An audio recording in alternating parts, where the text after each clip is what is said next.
anyways. But yeah, we are going to definitely dive in on some conspiracies. Now, we are live on YouTube right now. I just hit the go live button. Excellent. I'm going to adjust the camera just a little bit here because I want to make sure that now I really screwed it up. Okay. I don't want it to go on my face no matter what. That's the main thing. Because if it goes on my face, we ruin the feed. Trying to get more followers? Yes. Instead of losing? Yes, exactly. So you got the idea, Rob. Love you too, bro. Anyway. Hey, like-minded. We think alike. I got the same problem. Right. Hey, there we go. All right. Well, we're live. We're on the stream. There we go. Hey, don't forget that we are doing some really cool stuff here. 30 plus new shows in the Reno market. KNR, KPGF. It is simulcasted. 103.3. Being real with you guys out there right now, you're not listening on that station because it is still down from that small fire we had a couple weeks back. So we are on 1400 AM. We are absolutely on 93.7 FM. So make sure you check us out on those two strong signals right there because we are definitely loud and clear. We are Northern Nevada's voice. And what I mean by that is this is a place for everybody. It doesn't matter your culture, your age, your religion, your sex, there are some things that matter. If you like kids or something, yeah, you're not allowed here. But yeah, just saying. Yeah. So, it's just a place for the community. As long as you're a good member of the community. If you're a sucky member of the community, we don't want you here. Whatever that means. Makes sense. Means kick rocks. Go elsewhere. Sucky. Get out of here. Anyways. But no, seriously.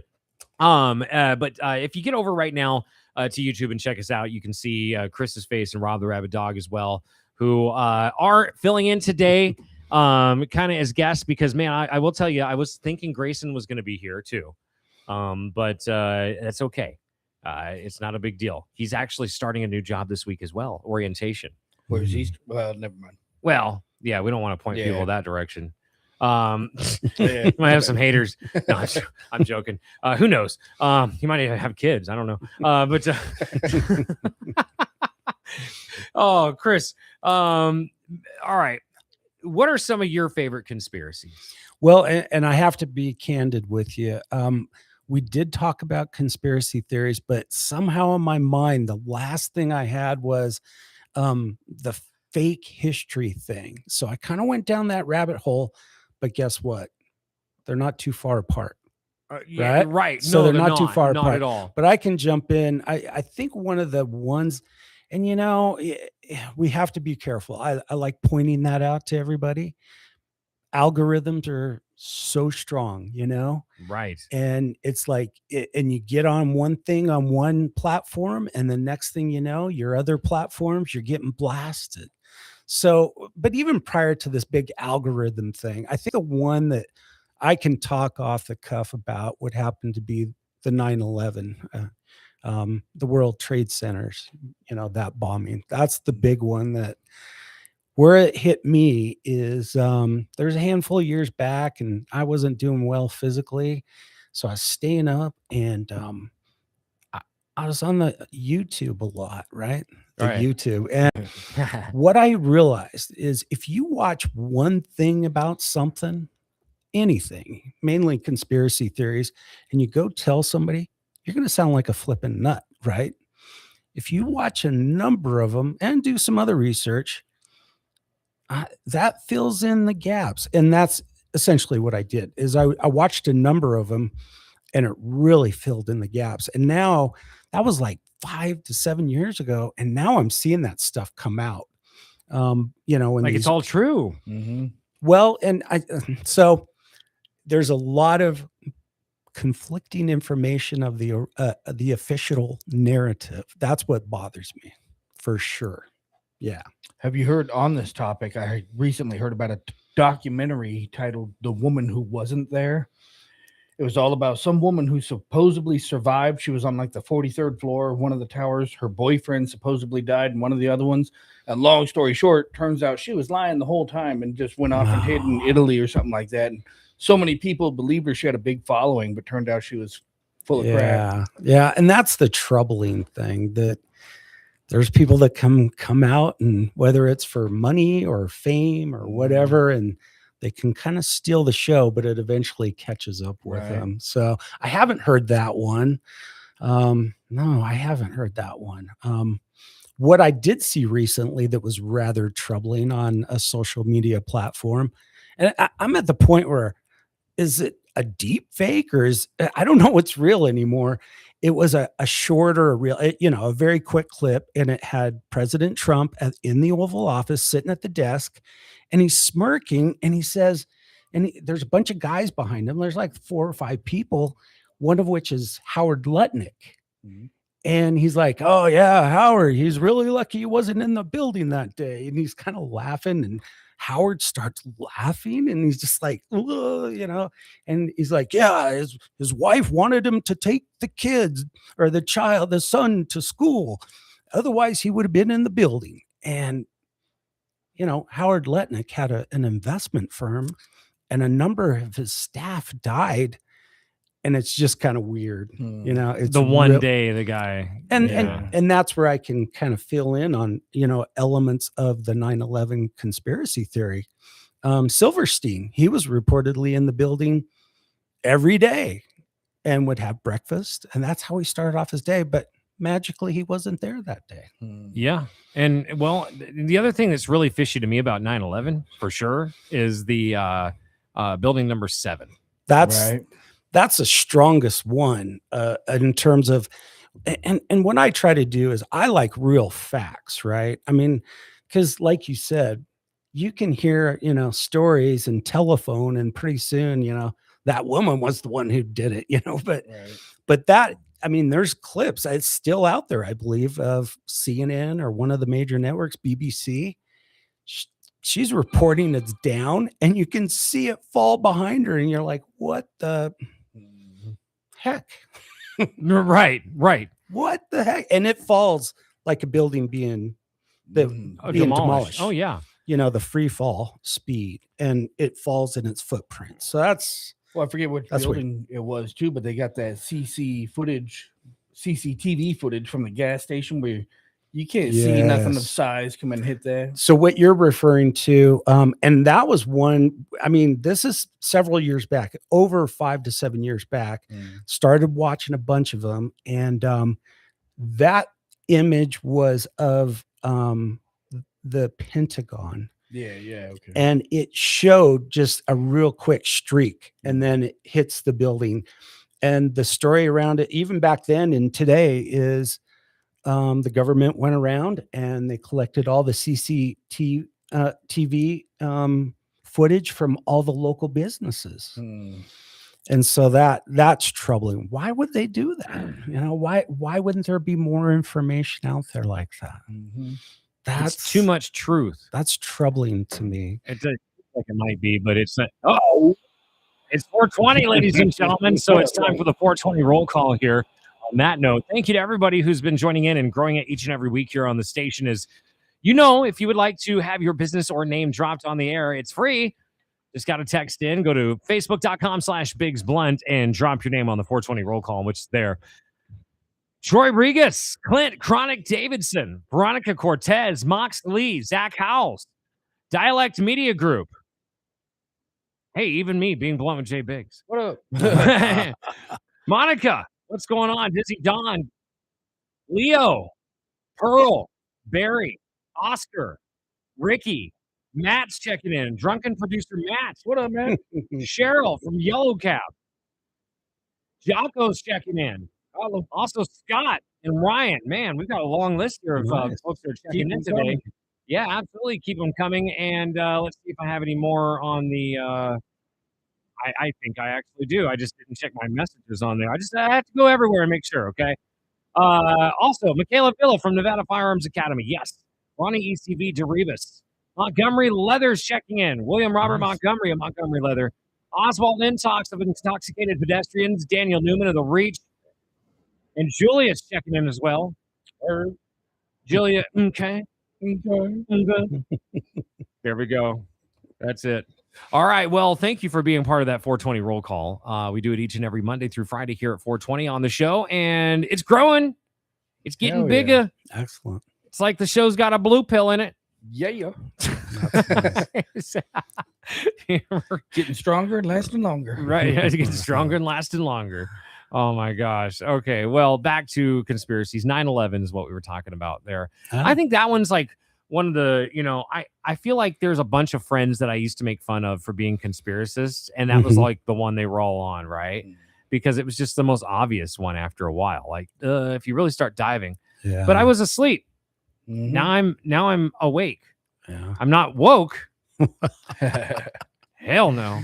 I am awake. Well, going back to the facts, and here's another one. The day before Donald Rumsfeld, this is a C-SPAN clip.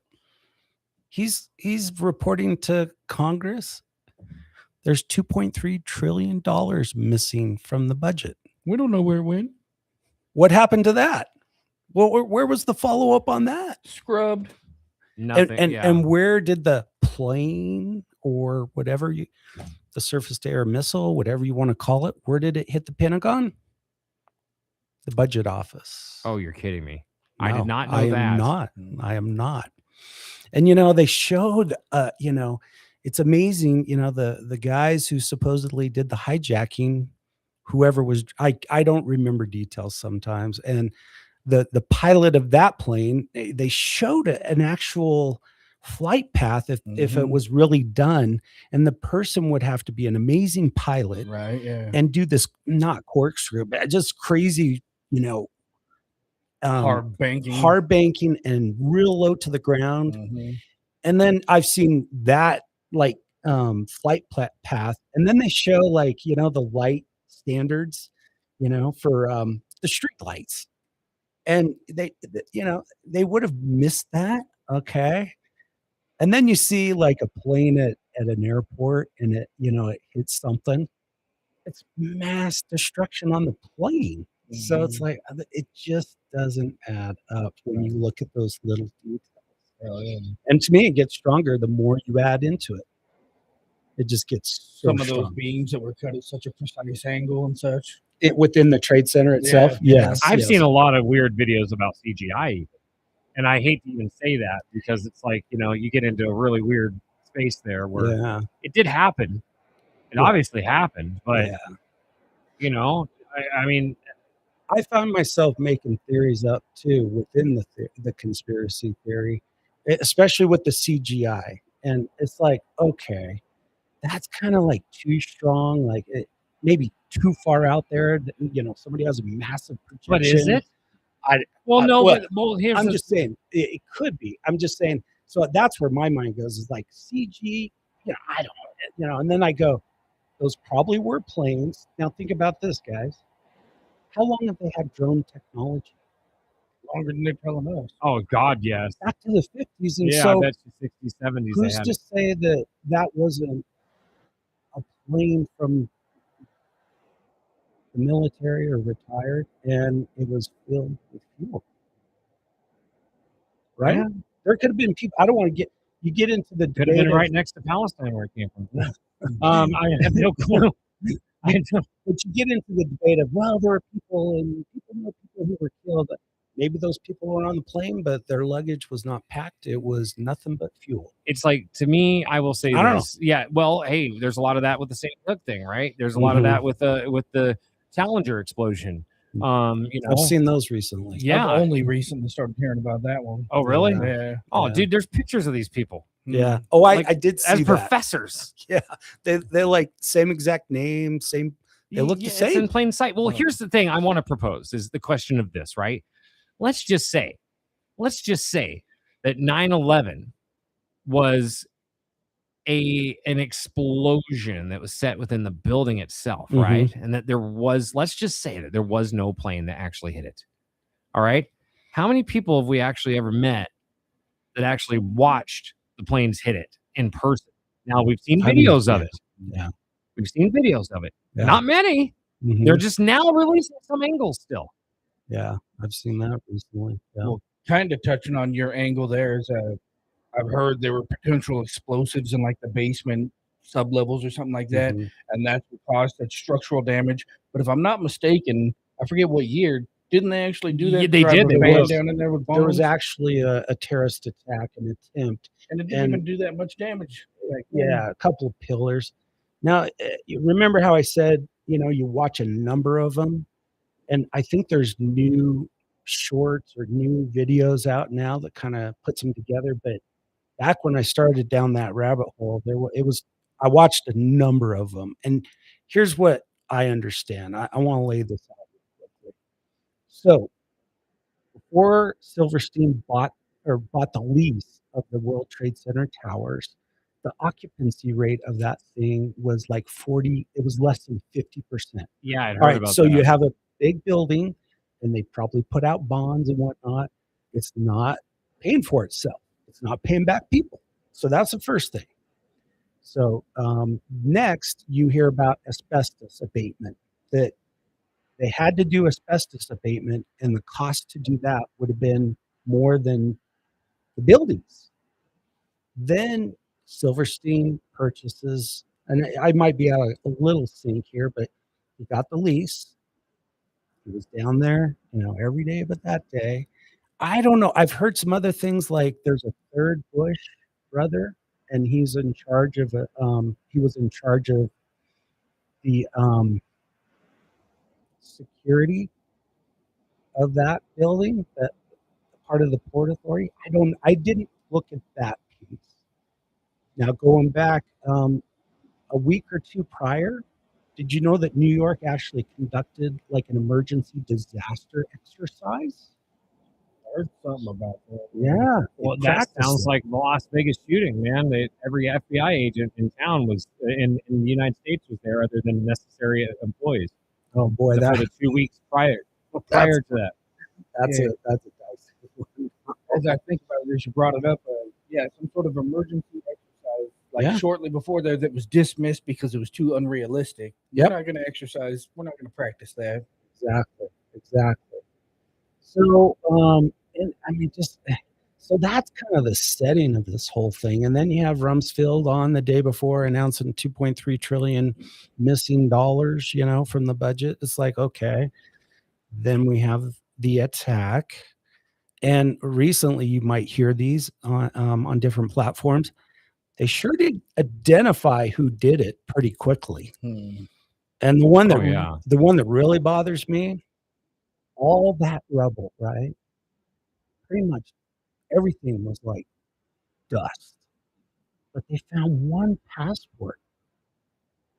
How did they find? That's pretty lucky to have one passport that they find of the hijacker. Well, that reminds me of like some of the pictures they took at the Pentagon too, where that's impacted, like mere feet away from the edge of the impact, there's files of paperwork and computers are completely undamaged. Yeah. Like, what? That don't really add up. There's so many little details that it sends one questioning the whole thing, and then it's why but. Well, and maybe that's what we do, is just throw tidbits out of each one, because it's like, so we're at 4:30 now, so we spent about 30 minutes on this one now. I want to move to another one. I want to try to get a few different ones out there, because I want to seriously, like, not that I want to go too quick or anything. It's just I want to get as many out there as possible. Let's do it. How about this one? Let's go back to this one. What year was the Federal Reserve made? Oh my gosh, 1913, wasn't it? What year did the Titanic sink? It was shortly after the formation of the Federal Reserve. Exactly. And the meeting at, what was it, Jekyll Island off South Carolina? Yep. So you already know about this one. Oh yeah, I went down that little rabbit. Yeah, dude, this is crazy. The whole Titanic thing. That's it's just a disaster. It hit an iceberg. Mm-hmm. Oh yeah, it's interesting. The Federal Reserve was born right after that, and a bunch of the people who were against the Federal Reserve died. Happened to be on that. Yeah. Happened to be on the Titanic. That is wild. Yeah. Winky dink. Yeah. Yeah. So anyway, I'm just saying, there's some weird stuff out there. I mean, here's what made me first question things. I think when I was, because I think we're all kind of puppets when we're kids, right? Like whatever we're around is what we're shaped like, right?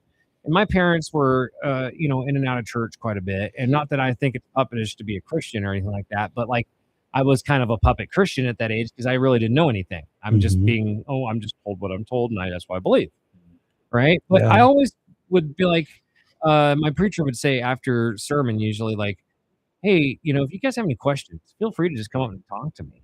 Mhm. And I would always be the little kid that would keep him there for like 2 hours after his sermon. I'm sure he hated me. Nice. Deep inside, yeah. It's like, F that kid. But He probably meant it more ways than one. yeah, no, with the Catholic Church. No, I'm joking. Anyway, but no. So, anyways, I would ask the questions like, "Hey, what's up with the dinosaurs? Like, where in the Bible it doesn't say anything about the dinosaurs? It talks about 2,000 years ago, but now we're talking about the dinosaurs being millions of years old. Yeah. How does this even like correlate? Doesn't make any sense, right?" And so, the questions, I think that was my very first conspiracy that I questioned ever in my entire life was why are we Nice. hearing about these dinosaurs? And there's just, you know what I mean? It made no sense to me. I think the next thing that got me was things like the paranormal, Oh, like stuff like that, because I had like experiences and it made me kind of, I became a ghost hunter for a while and all that, and mhm, I learned that that stuff is very real. I mhm. had something attach itself to me. And to this day, I will not even watch scary movies, not because I'm scared, but because you just open yourself up to that kind of stuff if you ask for it. Mhm. I believe it.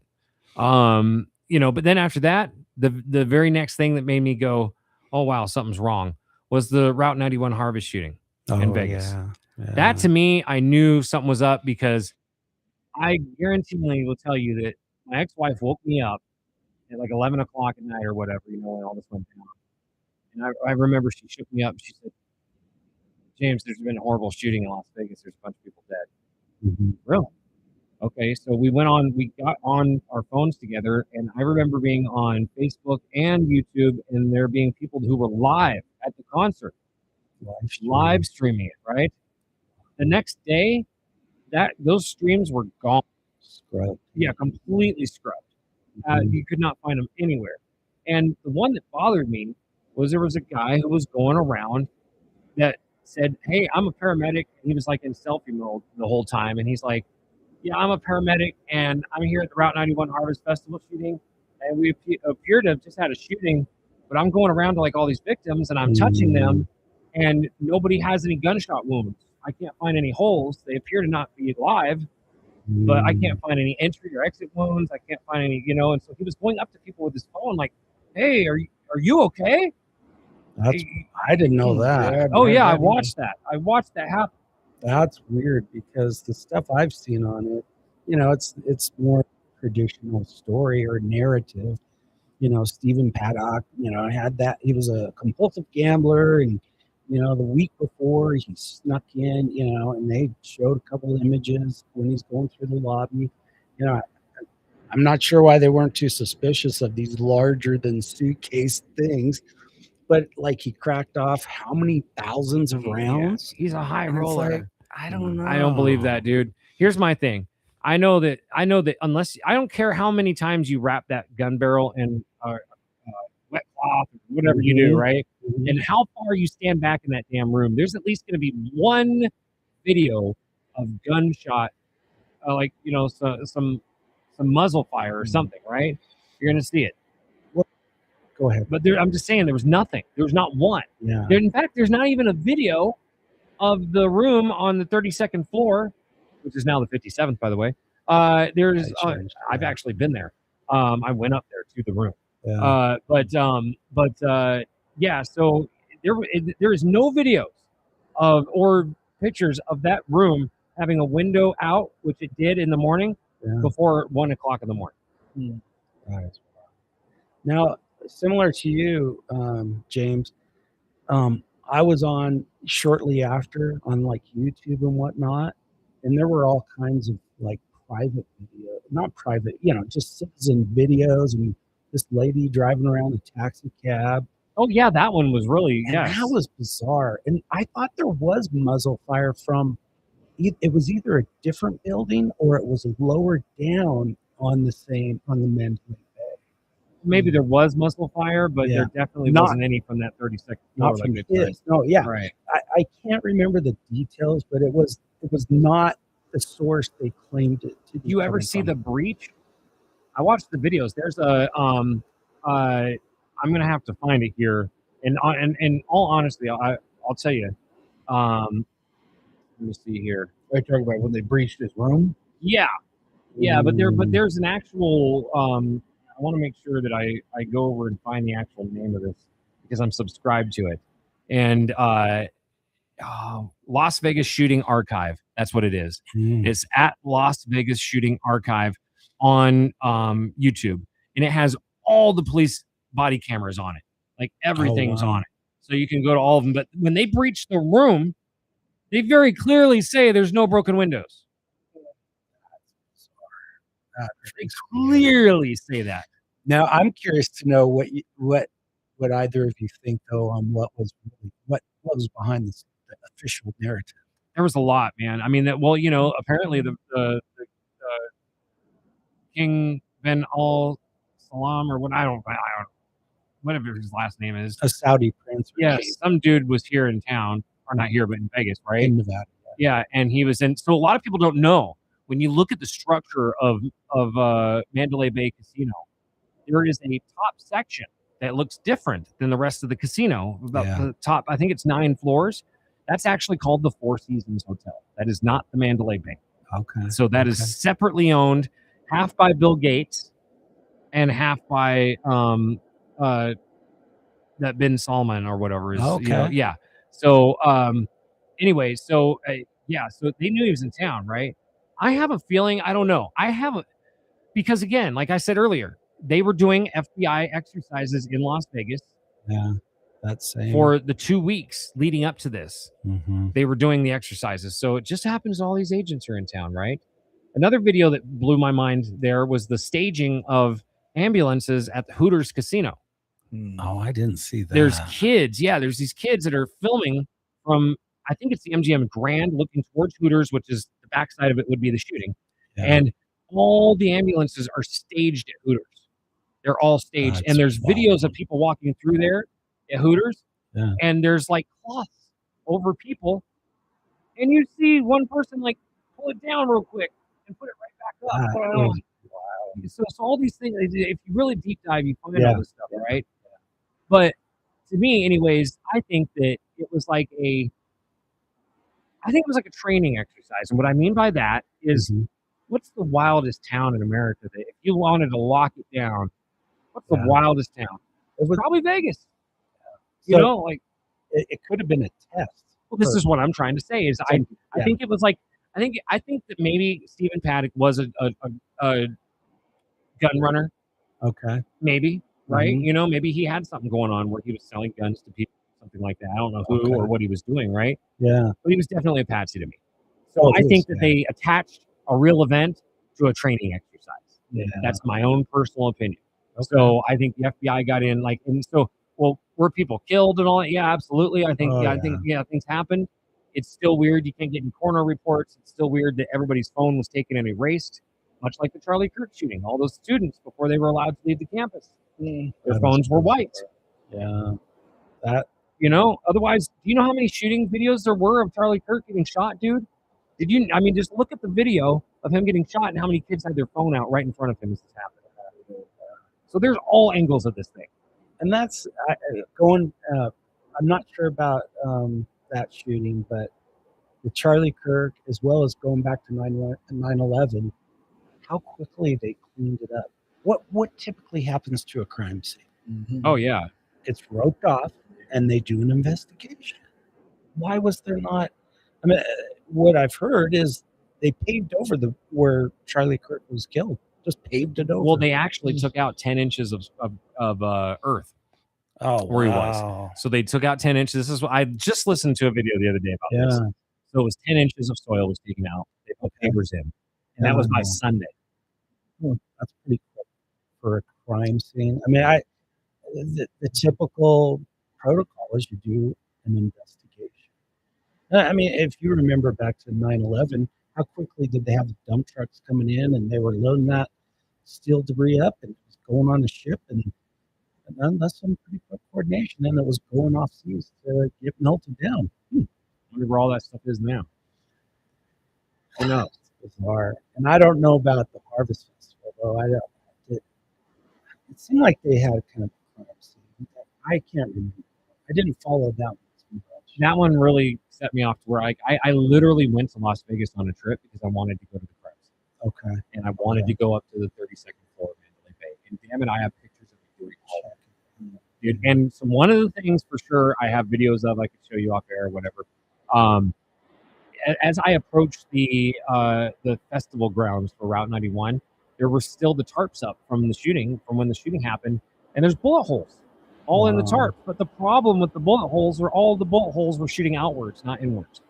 That's so unless a bullet projects a outward looking shot from going in, it's going back to the emergency medical person. You said he was like selfieing him, checking out clients. Well, he wasn't EMS. He said he was a trained EMS. And they didn't appear like they were shot, but they were not. Like they were lifeless kind of deal. Yeah, he was basically like going up to him, shaking him, like, "Hello, are you okay?" And then they were like, "This person appears to be dead, but I can't find any like bullet shots or like any entry wounds or exit wounds or any blood." You know, so it was almost scary. It is scary because it's like, you know, what really happened? You know, I definitely don't want to throw shade on a situation where people's lives actually ended. Yeah, you know, because we've had enough of that, but. Well, what I get out of it is you're questioning what happened, and there's information that's not making sense, and it just got blown over. It just switched to live Vegas strong. Well, it is because you know, well, that's the thing is that it's funny you say that. Yeah, it is the largest mass shooting in United States history. I saw that, and recently. Nobody knows or cares. That should be remembered here. We've become numb to it. See, I didn't deep dive. One, but it makes me question what exactly was happening in the world at that time. Yeah, what were they trying to distract everyone from? Well, it's funny you say all this because there was a large thing with the Vegas strong thing, where they were. I had heard a lot of videos where people were talking about how. Remember how Ellen had the guy who was the Jose Campos? He was the security guard, and he went on Ellen. Like, you know, 2 or 3 weeks later, and he was the only. Well, he was the only interview. That was the only interview that was granted for that guy, and he was the only witness of Stephen Paddock. So, how did Ellen get that? Well, it turns out because it's an MGM property that Ellen just had a ton of Ellen slot machines put in at the MGM Grand, right? And she was granted this interview, which I thought was kind of interesting. Well, Jose Campos. This, you know, shooting happened on like Monday or Sunday night or whatever, right? You know, and this guy takes off to Mexico and goes to like a wedding or something with a shot leg from an AR-15. Yeah, right. He comes back. Doesn't make any sense. Well, apparently, the whole Vegas strong thing is Vegas is strong, but it's strong in something else. It's strong in AI because apparently, all the video poker machines in Las Vegas around that time, they're all on a computer, right? Yeah. So you've got all those computers just sitting there, and if nobody's playing them, they're just sitting there, right? So what did they do? They started cryptoing with all of these. So apparently the casinos got heavily into crypto when this all went down. Interesting. Yeah, and I mean, I don't know exactly what that has to do with the situation necessarily, but what was happening at that time with MGM is that they were basically making everything like a crypto machine so that they could crypto mine with any slot machine you're not currently using. They flipped the switch. Right, kind of. Boosted their mining ability. So that's wild. So it's like, so it's Vegas strong was the AI strong because they were making the AI stronger in Vegas at that time. Interesting. Now with the Vegas strong and that fundraising, am I mistaken? But were funds not distributed from that thing? I thought I heard something about that. And, you know, I thought there was something about that. And more recently, you know, the Palisade fires, and you heard that, right? They had the big fundraiser for that, and it's never reached the fire victims. But somebody bought a new mansion. Oh, yeah. That's Mr. the kind Newsom. That's the kind of stuff. While he was at French Laundry. Yeah, exactly. Oh my God. Well, I do have my lovely show assistant here, which it's nice to have him. Yeah, his name is Chat GPT, which I could Excellent. ask him. Hey, Chat GPT, were there any issues with distribution of funds for Vegas Strong after the Route 91 Harvest Festival shooting? Let me check. Yes, there were some disputes after the October 1, what I thought. 2017 Route 91 Harvest Festival shooting. The main victims fund did distribute money, but debates arose over how fair the distribution formula was. Some survivors with severe psychological trauma but little physical injury felt overlooked. There was also frustration about the pace of payments, though separate groups tried to speed up aid. The Vegas Strong Fund later focused more on long-term memorial efforts, not direct victim compensation. But I haven't seen evidence of widespread fraud, just disagreement and criticism over fairness and timing. All right, hey, fair enough, right there. I like just that. You know, My counterpoint to that, though, is how much can you trust that? Who controls that? That might just be trying to control the narrative also. it's Jeff Bezos.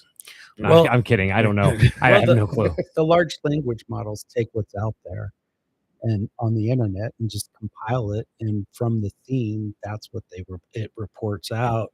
And I didn't follow it. I just going back to it right after it happened. I remember there being issues, and I didn't research it. It's just like, oh, that's weird. These people just lost their loved ones, or and the funds weren't getting to them. So that's bizarre. Well, speaking of losing loved ones and funds getting to you, if you have not heard yet the story about what happened to our very own Eddie Floyd and his wife Shari, we do have the GoFundMe. Yeah, it's a horrible situation, and this is very real. So we do have the GoFundMe up right now, northernnevadasvoice.net. Please get over there. It's right at the top of the page, and we will, be able to compensate the family. Well, not us. Now it's his son is running it. Thank God we've been able to wash our hands of that situation, get the money over to the family. And we set up the GoFundMe, just a little bit too hastily, I think, and we had to transfer funds over to the family, which is what the whole plan was anyways. Yeah. But they got worried. They didn't know, everybody, because it's not like, there's a big family and everybody cares about Eddie and his wife and all that. So it's been kind of crazy. But anyway, yeah, I don't know, man. I'm really glad. I'm absolutely glad that we were able to pull together as a community That was nice. and talk. Yeah, exactly. So, but yeah, please get over there. Once again, northernnevadasvoice.net. Unfortunately, his wife did pass away on Saturday. Yeah, dude, it's And he's in critical condition with burns over 40% of his body. So, yeah, and if you know Eddie, my God, the guy was he reminded me of like a little old Santa Claus. This is really bad. These are the only two damn victims of the fire. Sucks. People lost their houses, yeah, but nobody else lost their lives or got burned like this. And so, anyways, I'm beside myself because we got a lot going on here, and I'm trying to run the radio station, trying to, make sure that everybody gets the right information. Yeah. I've got family members, friends, people stopping by all weekend long, so I'm sure something's going to be set up eventually for Shari, some sort of a memorial or something. So, we will keep everybody updated as soon as we get the information, but not to upset anyone else. I'll leave it at that and turn over to KTVN Channel 2, for all the latest information. And, once again, northernnevadasvoice.net. And you can go to the GoFundMe right there and help out Eddie and Shari. Man, just devastating bad news. Well, I feel like I mean the show's been on a little bit more of a higher note than that, but it just seemed appropriate at the moment because just kind of where we've been at and whatnot. Yeah, okay. So past Route 91 and all that, let's talk about one here in just a few minutes. I think I do want to take a break, because honestly, hear the music there. Something's happening. Right. Well, something might be going. Well, it's the suspenseful music. Well, yeah. Anyways, we've gone this whole entire hour And I've just thought to myself, well, you know what? Maybe we should take a little bit of a break. And when we come back, I do want to touch on more conspiracies. I will say that there's one that's near and dear to my heart, and I want to make sure that we talk about that one next when we come back. So until then, nothing else matters. All right. It's Metallica. Stick around right here. It's Being Blunt with J.Biggs. Thank you for joining us here on a Monday, Northern Nevada. 103.3 on your FM dial, 93.7, 1400 AM, Northern Nevada's voice.net. Here's your mandatory Metallica for your Monday. Oh.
KPGF 93.7 FM, Sun Valley. KNNR 1400 AM, Sparks. K277DL 103.3, Washoe Valley. Whether you're a business building your brand or just someone who wants gear that actually means something, Neo City Creative has you covered. Custom apparel, embroidery, stickers, laser etched gifts, all done in-house right here in Reno. For companies, we handle your team outfitting and branded merch. For everyone else, we make the stuff you actually want to wear.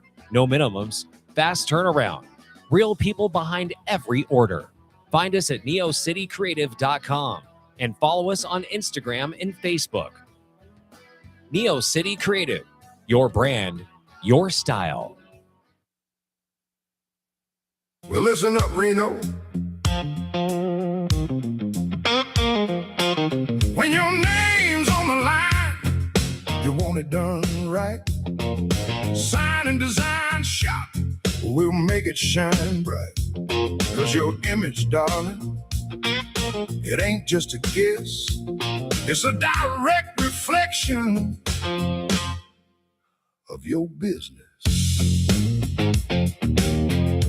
At A Proper Fit Footwear in the Reno Town Mall, we've been accomplishing happy feet for over 30 years. We offer a various range of shoe styles and sizes for both men and women. From all-season shoes and orthotics to work boots and safety shoes, our professional and reliable staff possesses the knowledge to help you find the proper shoes to fit your needs. Hard to fit? Hard to find? A Proper Fit Footwear is here to give our customers happy feet. We make people aware of potential foot problems as we're sizing their feet, suggesting the right arch support, and guiding them to the proper shoes for their needs. Stop by A Proper Fit Footwear at 4001 South Virginia Street in the Reno Town Mall today, and allow the owner Mike Jones and our fabulous staff to find the perfect pair of shoes tailored to your specific needs. A Proper Fit Footwear in the Reno Town Mall, the home of happy feet, where comfort and your feet meet.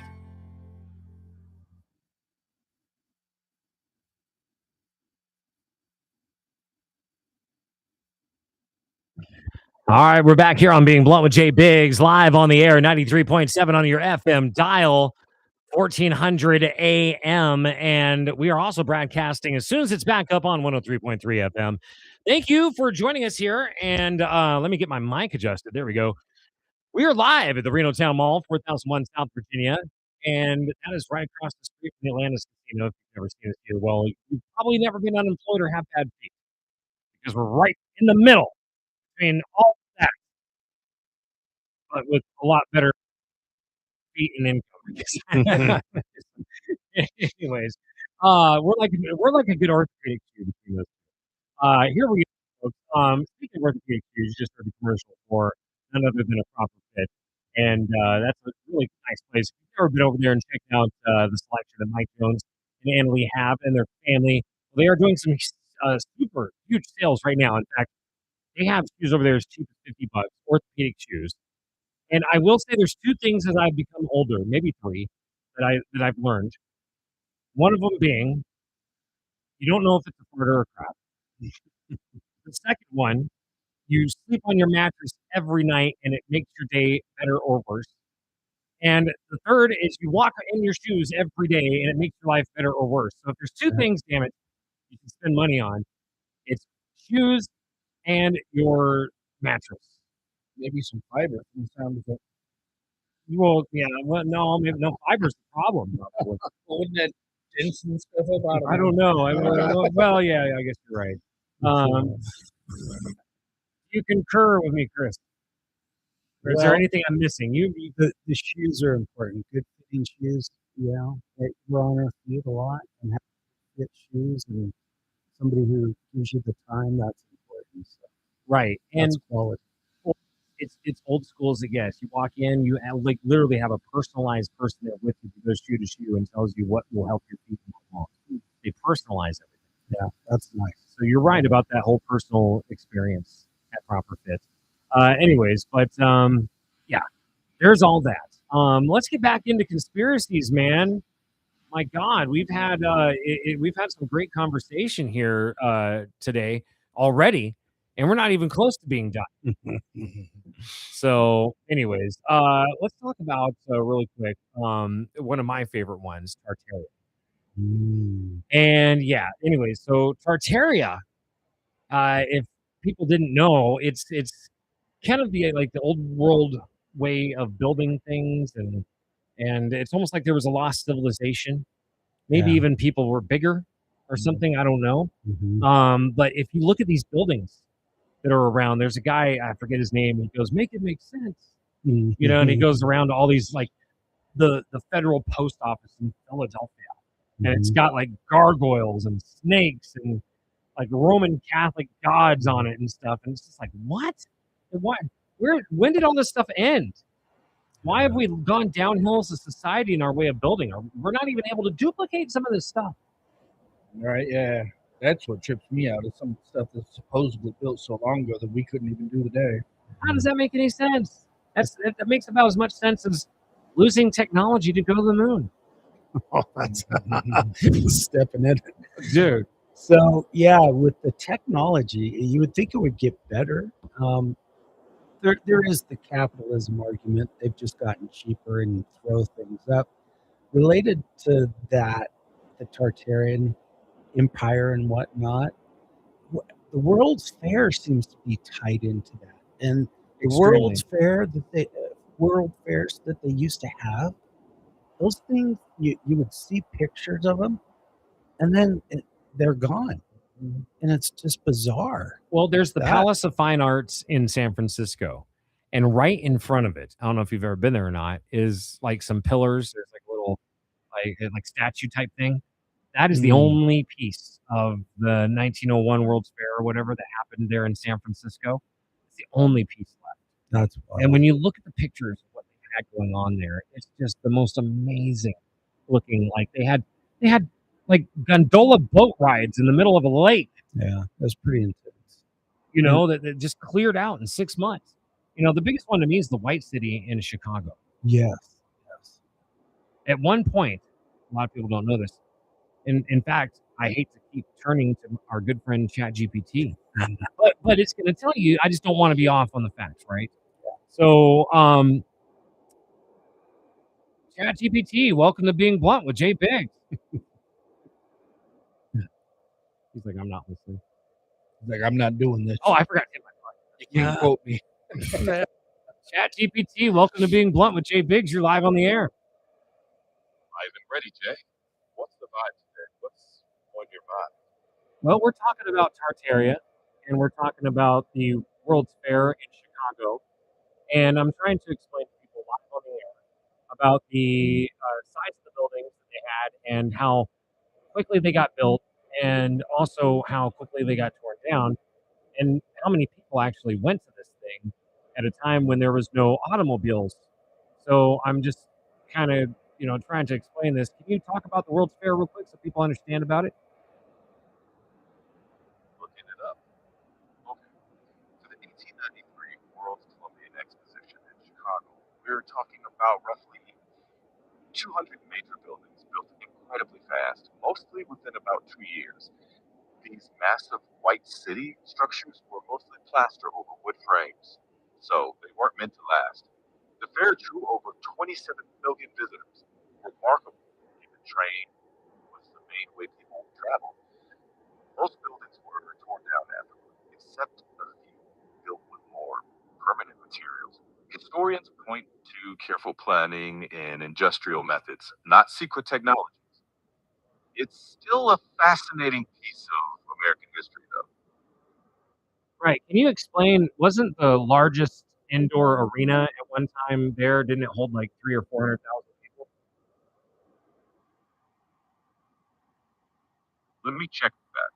That's a popular claim, but the numbers don't really hold up. The largest building, the Manufacturers and Liberal Arts Building, covered about 30 acres under one roof. Huge, but not holding hundreds of thousands of people inside it. The fair as a whole did see massive crowds, over 750,000 visitors on one particular day, but spread across the entire 630-acre grounds. So on air, you could say The biggest building was among the largest of its time, but claims of hundreds of thousands inside aren't supported by the historical record. That helps keep it accurate and still Oh, okay. fascinating. Thanks for your fact check there, ChatGPT. All right, one last one. It's a One. shill. Well, yeah, it's a shill. Are you a shill, ChatGPT? No, I'm just here to help. Ask away. Okay. Now here's my last question. How in 1893, when there was no telephones, there was, people riding on horseback, there was no internet, it just like, how in the world did they get that many people to visit this fair when they had to ride in horseback and buggies? They had to travel on trains. There was no planes at the time. There's claims of zeppelins, but no claim of any major transport other than trains. How in the world did 33 million people get to that in 1893? Checking. That's actually one of the more interesting pieces. In 1893, the U.S. already had an enormous rail network, over 170,000 miles of track. Railroads were the interstates of their day. People from all over rode trains to Chicago. Once there, streetcars, elevated trains, and even horse-drawn carriages moved people around. The 27 million figure counts admissions, not unique individuals. Mhm. Many locals probably went multiple times. So while it sounds impossible today, it was very doable then, with trains being the backbone. F you, ChatGPT. Anyway. Okay. I have a hard time. My mind can't wrap around 27 million people. I get it's a duplicated How did you number, get it but out though? How did Yeah. you get that many people to Yeah, find it? I'm yeah. sorry, I don't believe the Pony Express was riding around for months No. with, Yeah. with a pamphlet. It's all about word of mouth back then, and in that short amount of time, word of mouth got that many people. Right. Well, I guess an argument to that could be the World's Fair when it happened.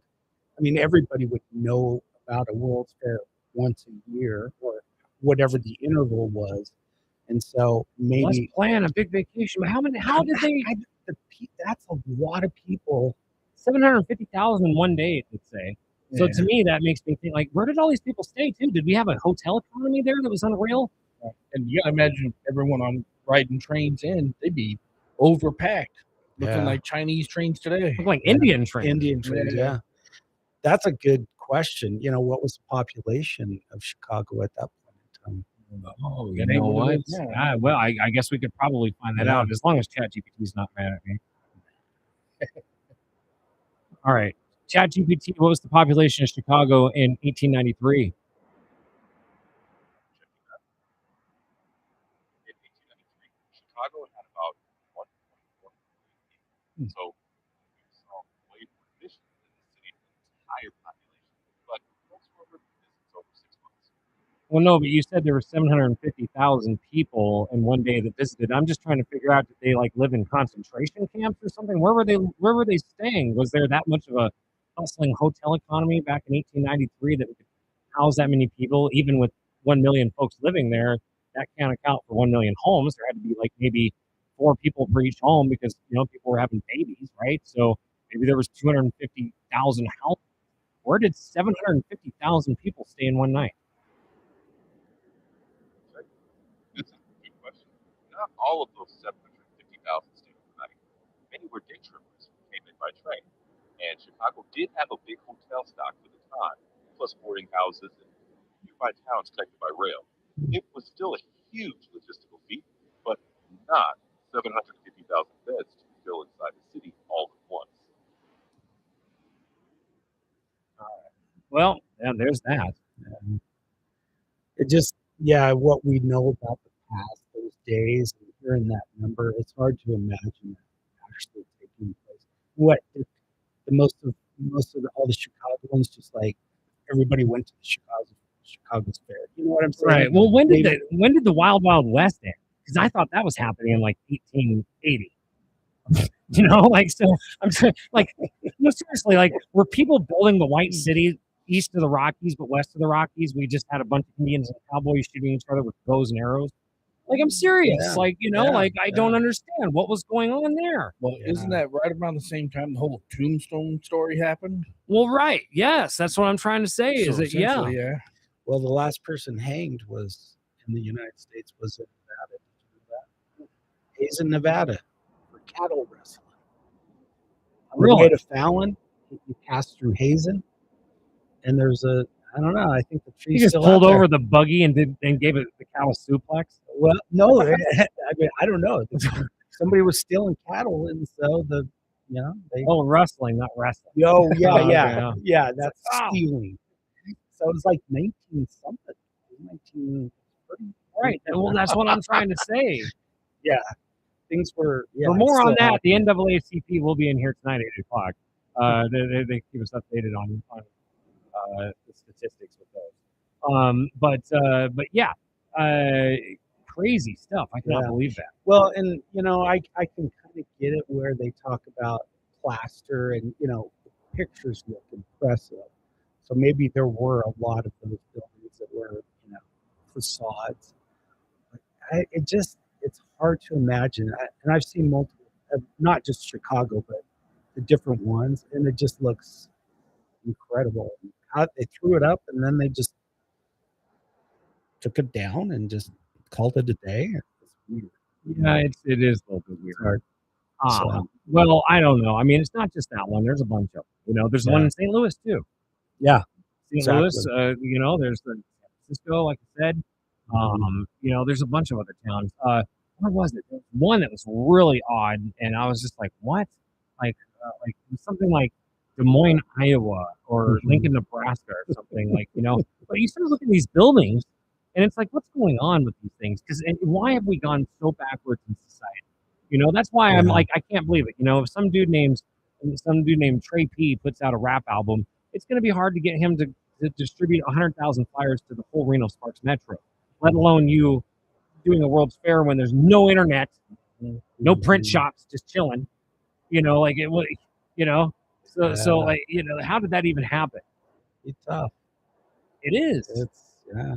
It is absolutely. So I don't know. I'm super interested to know more, but I don't think I'm going to get any answers until I'm dead. And even when I'm dead, I might not even know. Well, I'm going to have to dig into the Tartarian and all of that. Well, yeah, world. They say the founding fathers, and I somewhat believe that they may be the guys who found this versus built possible, it. yeah. Because if we can't do it now, yeah, or like why was it feasible back then? It's just like it's like electric cars. You were talking about this the other day on a program. Electric cars are not new, dude. In 1910, they were doing like electric buggies in San Francisco and stuff, right? Like this was, it's not anything new.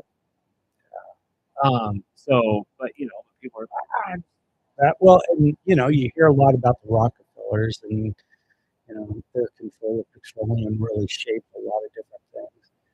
And specific to that, I used to work in Yerington. My first job out of high school or college, and this guy had grown up there and lived in Reno, so I give him a ride. It was 7 days on, 7 days off.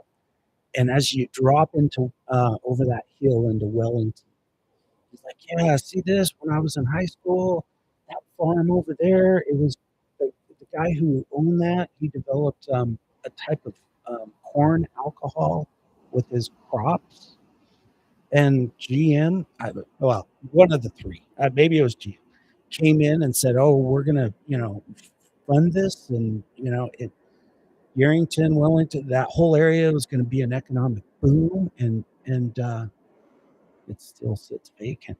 So that's how money can, work. There's a Rayleigh's. Can control it. They buy up the technology just back like, when electric cars came out, they just squashed it. Right. Where would we be now if electric cars have been developing Well, since there's a story too. The dude had the patent some exorbitant amount of miles per gallon on fuel vehicles, and all of a sudden he disappeared. Oh, that's the guy with the water engine, I think. Well, Right? there's that also. Yeah, no, the guy, there was a mechanic, and he reverse engineered the carburetor, and it fed back on itself. He went like 300 miles, and he did it again once he got everybody's attention. Yeah, he did end up missing. And then there's also the story of some guy. Look at the images on the internet. It looks like a sand buggy, a dune buggy. And he invented, some car that worked on water. He went out to dinner with the buyers, and the story on the internet is he's grabbed his throat, started running out, and I didn't kill myself, and he died. That's freaky. That scares me. Man. So I'm not suicidal, guys. But hey, We're just playing Hillary. We love. Yeah, oh, God. we this is for entertainment purposes only. well, to be honest with you, I did check my microphone the other day when the news was here first. I was like, I want to make sure I don't have one of those, Israeli pagers on my shirt. I just want to make sure. But yeah. Anyway, so you just never know. There's lots going on. So, hey, J.Biggs, I did hear from our friend Greg, and when I was checking my phone over break, conspiracy theory about it's not too far away. The whole COVID and Wuhan thing. Oh yeah. Oh yeah. Any thoughts there from either of you guys? COVID? Yeah. Oh well, listen. Bill Gates over 20 years ago sat and said that we have a population issue. Yeah. All of a sudden, 20 years from then, we've got this thing called COVID, and people are dying that have underlying health conditions, and there are burdens on the medical society, right? Yep. All the medicators, and then so I don't know. I mean, to me, it looked like it looked a lot like a control on population. And what do I mean by that? Well, you got rid of all the burdens, right? And then also on top of that, for all the years, I've said this before, all it takes is a percentage and things go down, right? So when we were growing up, Chris, how many homosexual characters were there on TV shows or, in our face that made it a norm? I don't remember. When I was in high school, there was some sitcom, and there was a ventriloquist as a part of it, and I think one of those characters was gay, but that was not the norm. That was the puppet because he took the thing up. Maybe that's what it was. Well, think of Three's Company. The joke was Jack Jack Tripper. Yeah, that's right. Pretended to be gay so he could live with the two hot gals, right? It wasn't very popular that I recall. Well, hey, I know a guy like that. I feel like my buddy. He would do that. I swear, he would act like he was gay just to hang out with girls. And I was like, well, you eventually got to tell him you're straight, right? Yeah. Anyway. Yeah, I don't remember that being an issue in the past. I really don't. Quite different times. Well, the reason I bring that up is because now it's every show. It's every show has to have a gay couple, a woman, there has to be an African American, a Mexican. And, I've heard different explanations of that. And part of it is that, representation, that Caucasian males have, been dominant, and, so it's been more of a reflection of that in the people who have money. Inherently racist. Yeah. And, well, I don't like that. I didn't say that. I'll tell you something though about that. So, and corporations are trying. You can kind of understand it. Capitalism. They want to appeal to everybody to buy their widgets. So they're trying to catch the full audience. So this DEI stuff came out, and I was still working, and I had a conversation with my mom, and she just laughed at me, and she grew up in this town in Sparks. In fact, I just talked to her about it recently. Sparks was the railroad town. All the dirty Italians lived over there. And she's from an Italian heritage. And she would go to church, the one that was on Pyramid Way, that was a historical landmark, and it's gone. But that's a whole nother topic. Right. And she told me she would go there on Saturdays, and she and her family would have to sit in the back because they were the dirty wops. And WAP is Italian. Without papers. So they were like, there's like active discrimination. It's happened throughout our history. There's always a group, being discriminated, or treated certain Look at ways. this, dude. I'm not saying look it's how right. the Irish were treated before, Oh, they were the slaves. They were, yeah. So Like just passing a baton. I know it's a sore subject, but it's like, it's been around. But then again, I will say, everybody, everything we see, the chair, the banner, the mirror, the glass, the outside, the floor, the cars passing by, everything is racist. yeah, I don't. Everything is I don't racist. like I don't that. like it. But now that you know that, how do we move past it? And how do we live with it? How do we, because everybody is. I think what you're doing right here is you're bringing it up. We're talking about it. We're having a conversation. Nobody's flipping out. And we're sharing thoughts and ideas. To me, that's what's important. It is. Because we're the ones that have to get along. Well, this is true. Work This is true. together, live together. It's just that's To me, it shouldn't matter what your race is you should conglomerate and get rid of people who hate people over things that they cannot control. Yeah. You can't control your race. You can't control your gender. That's right. I'm sorry, even if you try to. You cannot control your ethnicity. Some people are just so angry and pathetic. They'll get mad when they see someone wearing their hat backwards. It's like, come on, ain't you got something better to worry about with your life?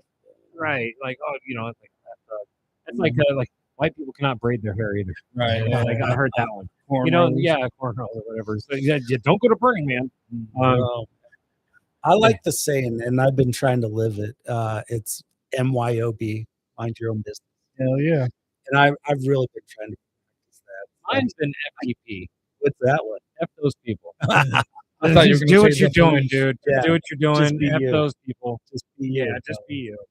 And that's kind of how I am. And, it's always say here on the show, I don't care what anybody thinks of me. It does not change who I am. I'm consistently consistent. Whether you meet me in the store and you're like, "Where's that guy J.Biggs?" I wonder what he's like. I'm just like I am right now. I'm just like I am at home. Rob, I don't know. You hang out with me a lot. Am I telling an untruth? No. True and authentic. Yeah, a lot of people are like, oh, I'm so-and-so on the radio, and then they get off and they're this person. And stuff. It's like, no, dude, I am as real as it gets. Wearing the masks. I guess. So going back to COVID move, was it a virus or was it pangolins? I don't know what pangolins is. It almost looks like a prehistoric animal, and there's wet markets over there where they serve up.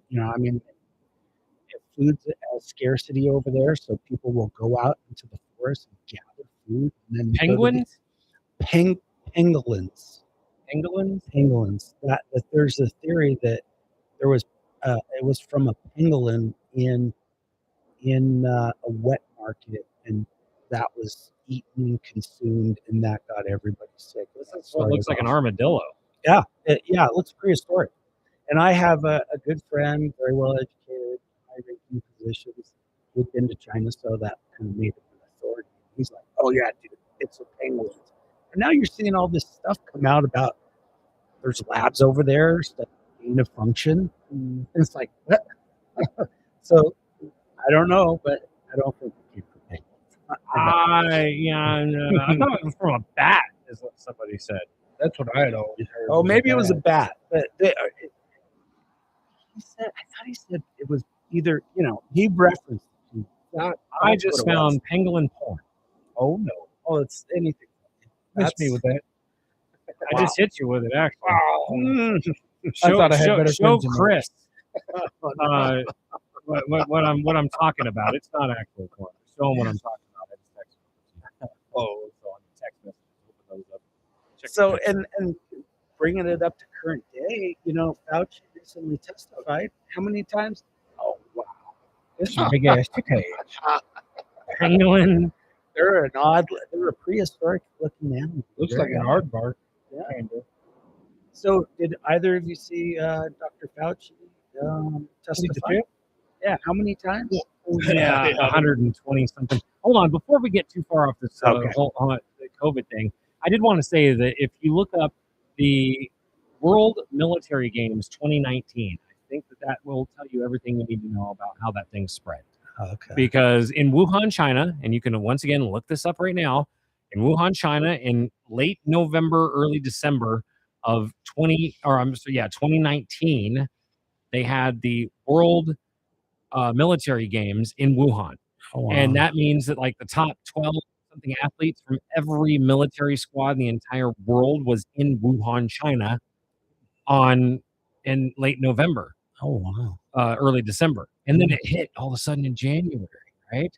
Mm. So I don't know. I feel like if it was manufactured, distributed there, and then everybody went back to their countries, Mhm. you know, I don't know. It just seems like that. So if you look at World Military Games I'm gonna check 2019, that out. that's a little bit a little fishy. Things make you go, hmm. I mean, I'm inclined to believe stuff like that, like just the fact that all this was happening. And they're like, I know technology is better than it used to be, but all this is happening. There's no inoculation for it. And then what is it, 6 months later, it's like, "Here, everyone come get it for free." And I'm like, I don't trust that. Yeah. Well, I think they're still doing research, in my humble opinion. They're still gathering the data of those who did get it, those who didn't get it, those who got more than one booster. You know what I'm saying? And I don't, during that time, there was a professor, Weinstein. Have you guys heard of them? The Weinstein brothers? No.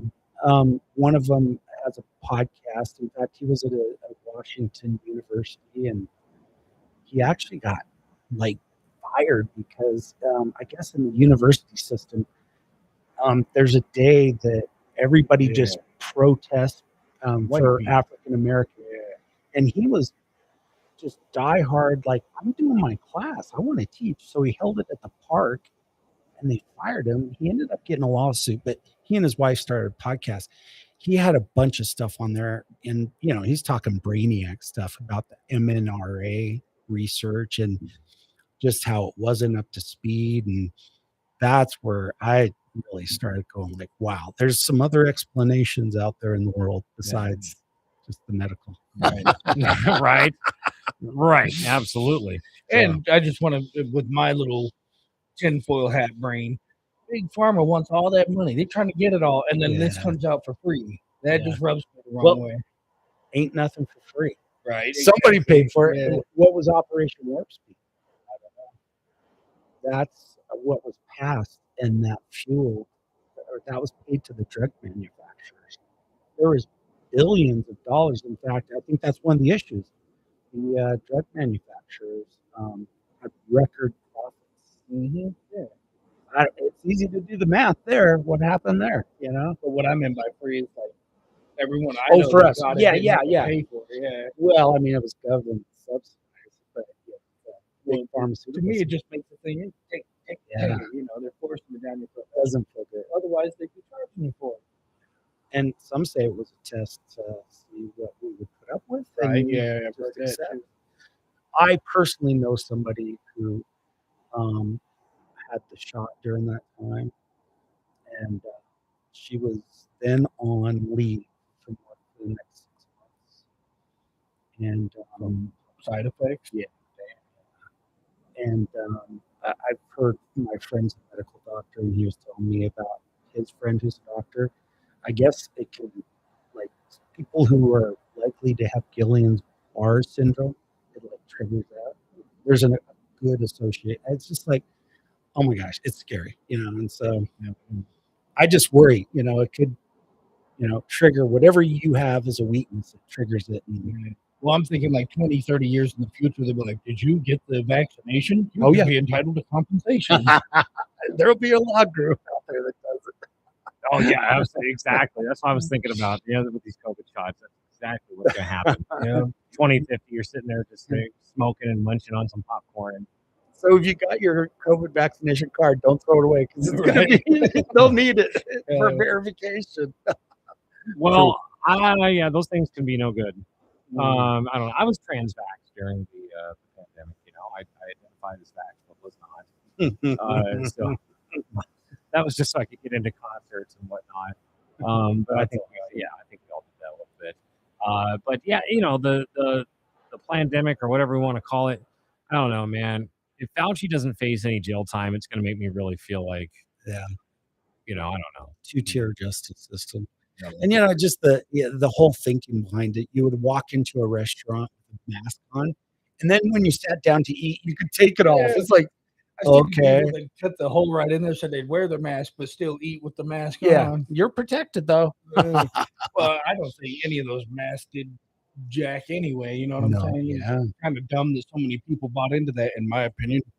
I just think I was like, you guys even pay attention to detail? It just makes no yeah. sense to me.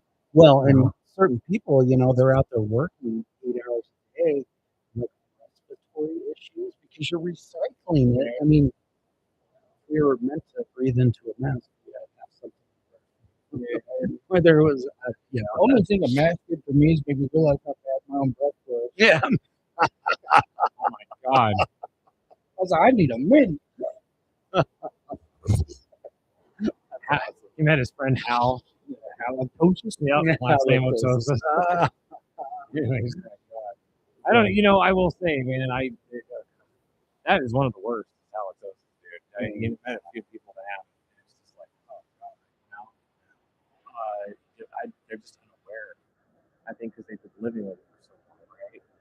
Part of them, yeah, they just don't know. It's a part of them. it's a part of it. I love that one.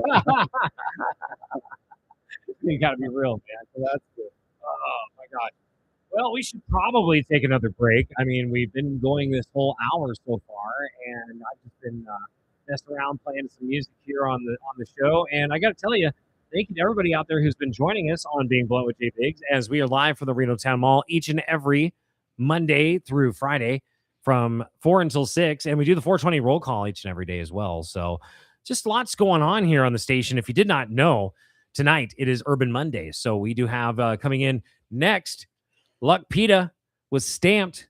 Will your music get stamped or not? Well, you got to find out from Luck Pita. He's got you covered here with over 20 years of hip hop experience here in the Reno market. Nice. After that, Envy the Truth is in with Into Chair, and she's going to have Famous Flacco in with her. So we're going to have some barbershop talk. And then NAACP, Faces of Success Radio with Pearl. Miss Pearl is going to be in here. So we're going to see what they've got on tap. If I may, I'd like to give Envy a shout out. She come from KC, but she in here taking pictures the other day representing some strong Rams gear. Respect. She did, but you want to know something? That was St. Louis Rams for sure. So It's still Rams, baby. They were LA. They went to St. Louis. They back home now. It's still respect. I love that. I love that. That's great. All right. Well, let's go ahead, I guess, and take a listen to a song. This is Mr. Kitty After Dark. It's right here. It's on 93.7 as well as 1400 AM and 103.3 FM as soon as it's back up. Thank you for joining us. It's Being Blunt with J.Biggs. We're live here till 6 o'clock at the Reno Town Mall. Check it out.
KPGF 93.7 FM, Sun Valley. KNNR 1400 AM, Sparks.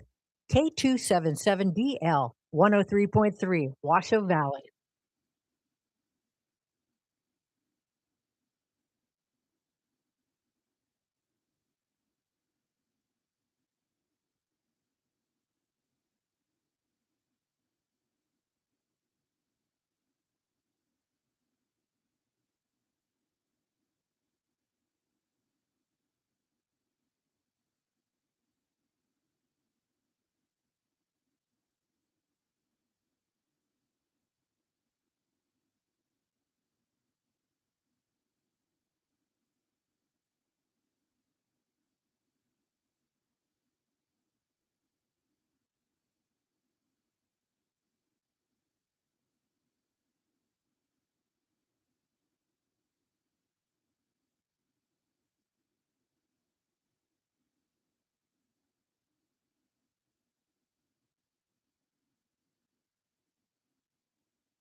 It's 93.7 on your FM dial, 103.3 and 1400 AM. We are Northern Nevada's Voice. NorthernNevada'sVoice.net is where you can find us on the web. And once you're there, you can check out the plethora of different shows that are happening. You can check out the schedule. You can check out the advertising packages. You can see the events we got coming up, like the Beyblade tournament that's happening on the 30th here in the mall. Let me see what else. There's a plethora. Oh, there's pictures even of all of us. If you want to go over there and check out some of the people in the studio, it is all up there, including, I believe we do have a picture of Chris up there as well. So, and we're trying to break the internet. I'm joking. Hey, I mean, it's been fun. It's been a fun episode so far today. Rob, you were just telling me, we were sitting here talking that you also believe that, man, this is like one of those more interesting subject shows, where you're like, hey, man, I'm really into this. Mm-hmm. And I think a lot of people out there that might be on their way home driving and whatnot that are stuck in crappy traffic coming from USA Parkway or Pyramid Highway or 395 North. I know your day's screwed. Hello. You're maybe just getting home if you left work at 4 o'clock or whatever, right? But, sometimes these are conversations that go through your head or you want to have with other people, and you're like, I don't know how many people believe this, or right. I just don't want to sound crazy or whatever, right? Well, this is the place, man. We're gonna have those conversations. I make my dad angry when I talk about the moon landing because he believes that he watched it live on TV. He watched it on TV. Yeah. Why would they lie? And so every time I bring that one up, he gets a little tense and gets angry with me. Just tell him you're a commie now. That'll get his goat. I'm sure he'd be really happy about that. Man, anyways, 5:45. The show's going till 6. We've got Luck Pita coming in next with Stamped. So let's see if we have any artists coming in tonight that are going to get approved and stamped or not. I don't know. I'm not sure exactly who he's got coming in. So should be a good show though, because Luck has always got something up his sleeve. And whether it's just a random pop in, or maybe he's hosting somebody that's just here in town, for a little bit from the Bay or something that's doing a show. He's always got something interesting. So make sure you check that out. Following me immediately here, Luck Pita was Stamped, and that's PIDA. Don't go typing in Luck and then Pita. Otherwise, you're gonna come up with Lucky Brand pita chips, or something to that. I was thinking the Animal Lover Group Pita. Oh, yeah, Lucky Pita. They would be unlucky, right? Speaking of them, I did see a couple years ago they had the women that were downtown naked holding signs. I missed it. Yeah, it was for PETA. Okay, that's fine. It could be PETA Day every day then, right? Got naked chicks walking around. Give them a peto also. Oh, yeah. As long as you're not a pedo, right? Right. Guarantee that. Anyway, oh my God. Where do we go from there? Up. It's the only way to go. Right. Moon landing. Right. Moon landing. Yeah. Back to the moon landing. Well, hold on a minute. Let me ask you about this, because in our closing segment probably here, Chris, just tell me, like, what do you think about the moon in itself? Do you believe the moon to be like a solid rock that's floating out there? Do you believe the theories of space and all that kind of good stuff? Well, I tend to think it's out there. I do. I was fortunate enough to go to Italy when I was in graduate school with my mom. And during that time, we went down to Vatican City, right? And the museum and walking around in there. And this is my thought from back then. It's like, you've heard the stories about, how powerful the church was. And I mean, they were as powerful, if not more powerful, than government. And my kind of like how I conceptualized it is they bought up like the technology. There's mad scientists, researchers out there, theorists, and they had like models of the universe of whatnot, metal ones. And so I do feel like getting back to your subject, I do think the moon is real and it's orbiting around us. Okay. I do. All right. And I know there's a lot of theories. I've heard them recently. I've heard different ones, like it's a big spaceship. Oh, God. Death Star. Death Star. Yeah. I could believe it's plasma before that, because I've seen through the moon. Okay. You can absolutely see through the moon during the day. Oh, really? I see. Yeah, I 1,000,000% understand what you you're can saying. see everything right behind it, dude. Okay. So I believe it to probably be a plasma.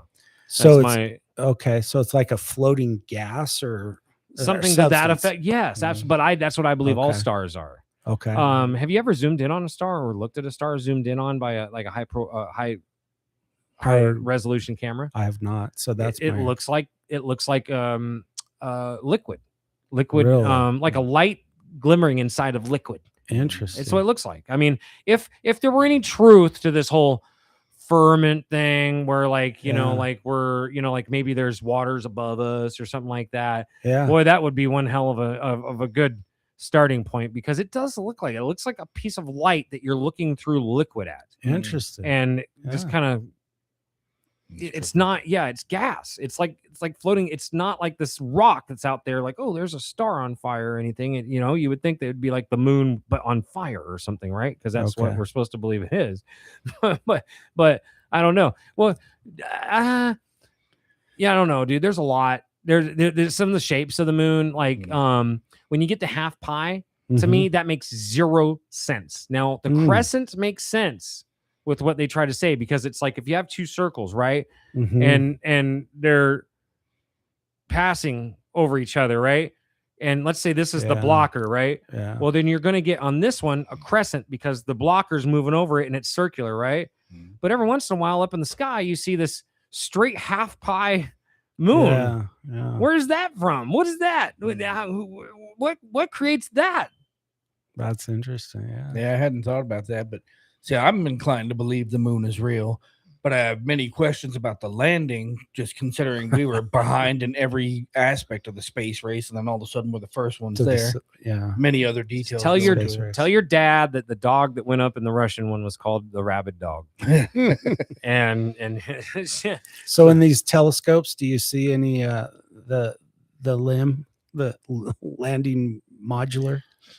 Is it still parked up there? God no. Well, I've seen posts about that lately. Some country is all of a sudden showing pictures that they can see it, and they're like, "See, there's proof." And I'm like, "But with all these AI pics out today, that ain't proof for nothing." Don't know. Yeah. And you could have generated a pic like that 20 years ago. Yeah. Well, that's the problem though, is everything literally could be made up now. You don't know what is real and what's not. Word. Yeah. Like straight up, how do you even figure out what's real and what's not anymore? That's where the real faith comes challenge. into play. Yeah, that's true. Well, one thing I can say, and I just saw it earlier today, and it was about studying how long they've been studying. Humans have studied, astrology, the planets, the circumference of planets. And when you look at the schools of education, there's been a school of thought that's been carried forward for a long time. And you see that in the branches of the sciences, medicine, physics, science, the hardcore sciences. And then you get into psychology and philosophy. Psychology is the oldest known study, but yet we still don't know a lot of things. So, but Every chick's a psychologist. For real. So I thought you were taking us in the direction of flat Earth, and no, I have a middle ground for that. You want to hear it? Yeah, So, actually, yeah. So, I think two things can be true at once. Is it possible that the Earth is so large that it just seems like the area we have access to is flat? But really, there's I get what bigger you're Earth, saying. I get what you're saying. right? It's like if there's an ant on a basketball. How much are they going to see? Yeah. Right. I get Exactly. it. Well, but then there's also this too, right? So they tell us that we're spinning at 1,000 miles an hour. Okay. Right. Yeah. But we're going through the solar system and the universe at 66,600 miles per hour. Why is this, if this is the case, Yeah. that the stars, the moon, and all that, those constellations are reliable? If we were moving like that, It would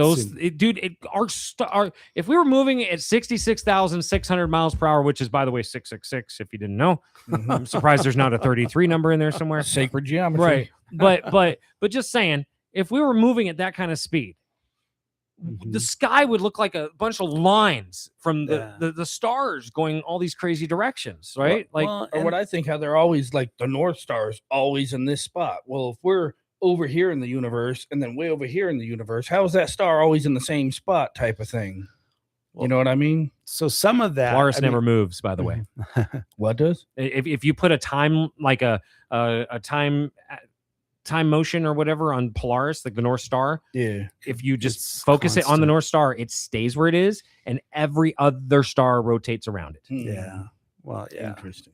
So, that's where the question about how fast the Earth is spinning and whatnot. So that's where theory of relativity comes in. And then also, we're operating theoretically, within an atmosphere. And so we're a part of that atmosphere. And so that's why, and size and distance of these objects, that's why they're not a blur, as you're saying, J.Biggs. So right. Well, and I'm not good in the sciences, so I struggle on that one. But like, hey, you mentioned those numbers though. That was something I wanted to bring up. Sacred geometry. You look that up after school. I believe it's SKOOL on YouTube, or look up books by Randall Carlson. Check out some sacred geometry. That's some trippy stuff. Well, and is that related to like 369? That's number set. It's all these ways of measurements that the pyramids of Giza line up with. But if you look, I'm dumb, so I can't explain it. But these same numbers keep popping up everywhere. Even when you measure stars and such. Okay. Yeah, I've seen So stuff. I'm I've heard explaining stuff. Check it out. Sacred geometry. Nice. 369.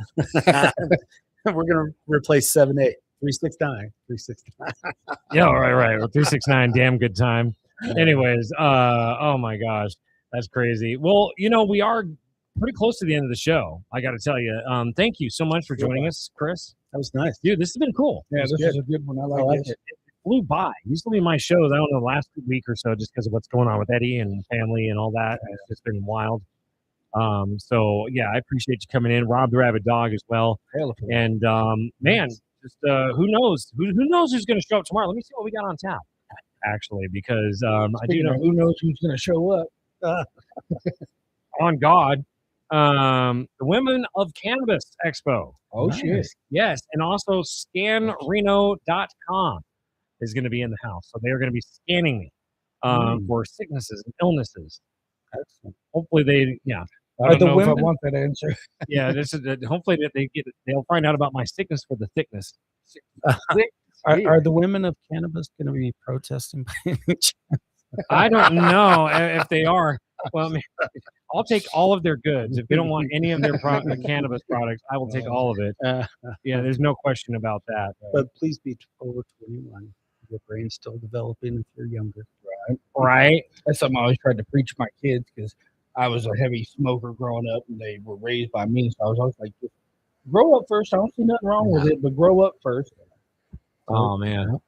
All right. Well, either way, I'm going to play some music. Thank you guys for joining me. It's Being Blunt with J.Biggs. We're going to be live tomorrow from 4 to 6. Do not forget about the 420 roll call that happens each and every day right here on the station. Until then, enjoy the rest of your day, Northern Nevada. We'll be back with you tomorrow. See you then. Luck Pete is next.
What's up, Reno? Well, you are live with the one and only Luck Peter, man, and this is stamped. I got two very, very, very predominant people in here, two real power pieces of Reno right now. I got a dope MC, a dope creative, you know what I'm saying? A dope photographer. He just all around dope, man. Shout out to Ethan, man. Say what's Oh, you got the mic on? There you go. Appreciate you for having me, man. No problem, no problem. And then to my right, man, I got another man. He's all around music, all around good dude. One of my partners, man. It's the gang in the villain, man. I got Chef in here, man. Man, what's happening? Yeah. We come through, man. You already know what time it is. I had to double up on this one, man. I felt like, the show was getting a little rocky. We was playing a little too much. We was testing the waters, you know what I'm saying? We was seeing who was who and what was what. And I was like, nah, we got to get some heavy hitters in here. We got to set the bar high and we got to, you know what I'm saying, lock in. So right now, Ethan, let us know what's that shirt you got on? What's that about? Yeah, bro. So I started Persistent Records back in 2020 and really just trying to bring together artists, help to elevate artists. Some artists, they're super talented in one area, but maybe they need help growing in other areas. No, most definitely. So really just trying to make a community. I want to see everybody win, every artist win, and come up out of Reno successful. Yeah, that's dope. That's dope. I mean, I swear, like every time we link or every time, I cross your path, there's always some good energy. You always get some dope shots in. And man, like you don't even gotta ask you to do what you do. You know what I mean? I get on the internet sometimes and I just see you done got me from an angle or you done caught somebody from something, you know what I mean? But it's always dope, man. You always you killing the game, like you setting the bar real high, especially with them picks, and likewise, because I feel like watching your brand, it's more than just a brand. It really is a vision. Yeah. And you're putting in the work with that.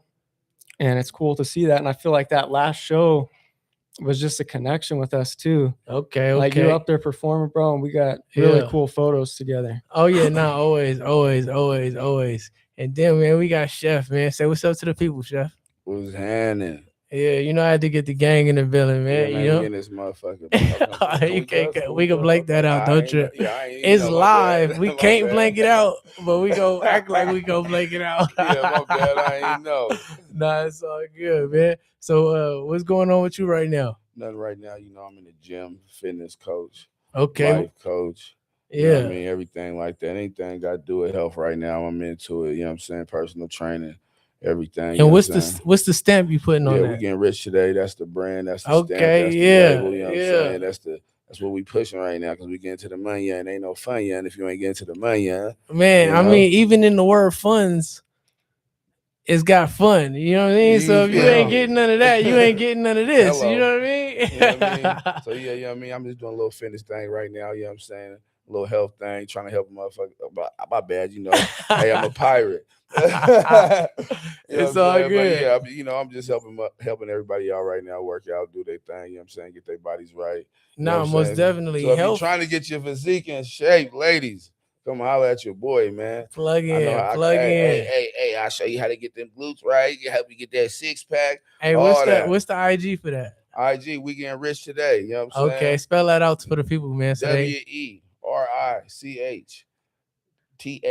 Yeah. You know what I'm saying? We getting rich today. And that's on IG, man. Yeah, IG. You know and the community is growing, and if you don't get a part of it now, don't be one of those late come-oners, man, and then you trying to catch up because they didn't stay so far into it. Man. Yeah. It's beautiful watching my brother, man, do his thing, cleanse likewise, mind, body, and soul, you know what I mean? And that's what this platform is for, it's really to open up doors to a lot of blind spots in Reno that we got, because it's a whole bunch of talent out here, but it's a who's who and who knows who.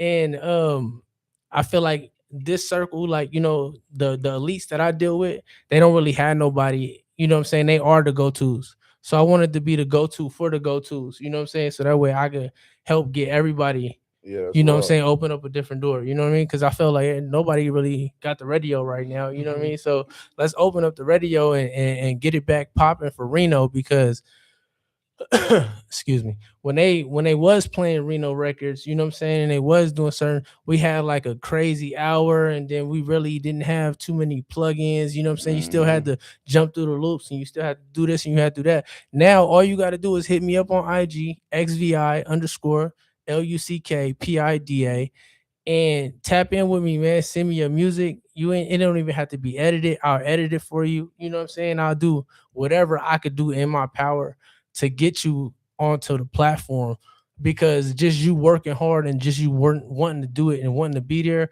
it puts you in the 1%. Because I mean, I offer it as free as, you know what I'm saying? I'm just trying to, and it's still people that don't tap in. You know what I mean? It's like I should not have to hunt you down to get you to actually want to level up. Yeah. You know, a lot of people, you know, words tell people who you want to be, and actions show people who you are.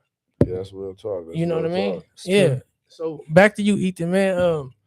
What's one of your, like, I don't want you to like pull all your tricks out the bag, you know what I mean? But what's one of your like go-tos when you taking pictures? Like what's I can't not take a picture, or I cannot do this without checking this box. I mean, I feel like for starters, I kind of go off what the outfit's looking like. You know, I Okay. like something bright. I like sweatsuits. Jerseys look really cool.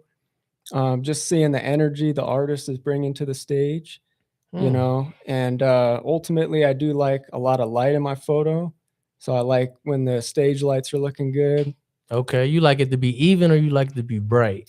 I like it to be a little bright because I can still bring it down a little bit. Got you. Because I know some people be like, they like it to be like the even, the Yeah, you know, yeah. that little neutral light. Yeah. So I wanted to check and see your technique. Yeah, You know? I've always really liked that, and then just like clean detail in the photo, and just really just capturing the moment. And I just kind of, once I hit that picture, I know it's the right one. Yeah, nah, I know, man. I be going on your page, man. I be seeing you doing photo shoots for the guys.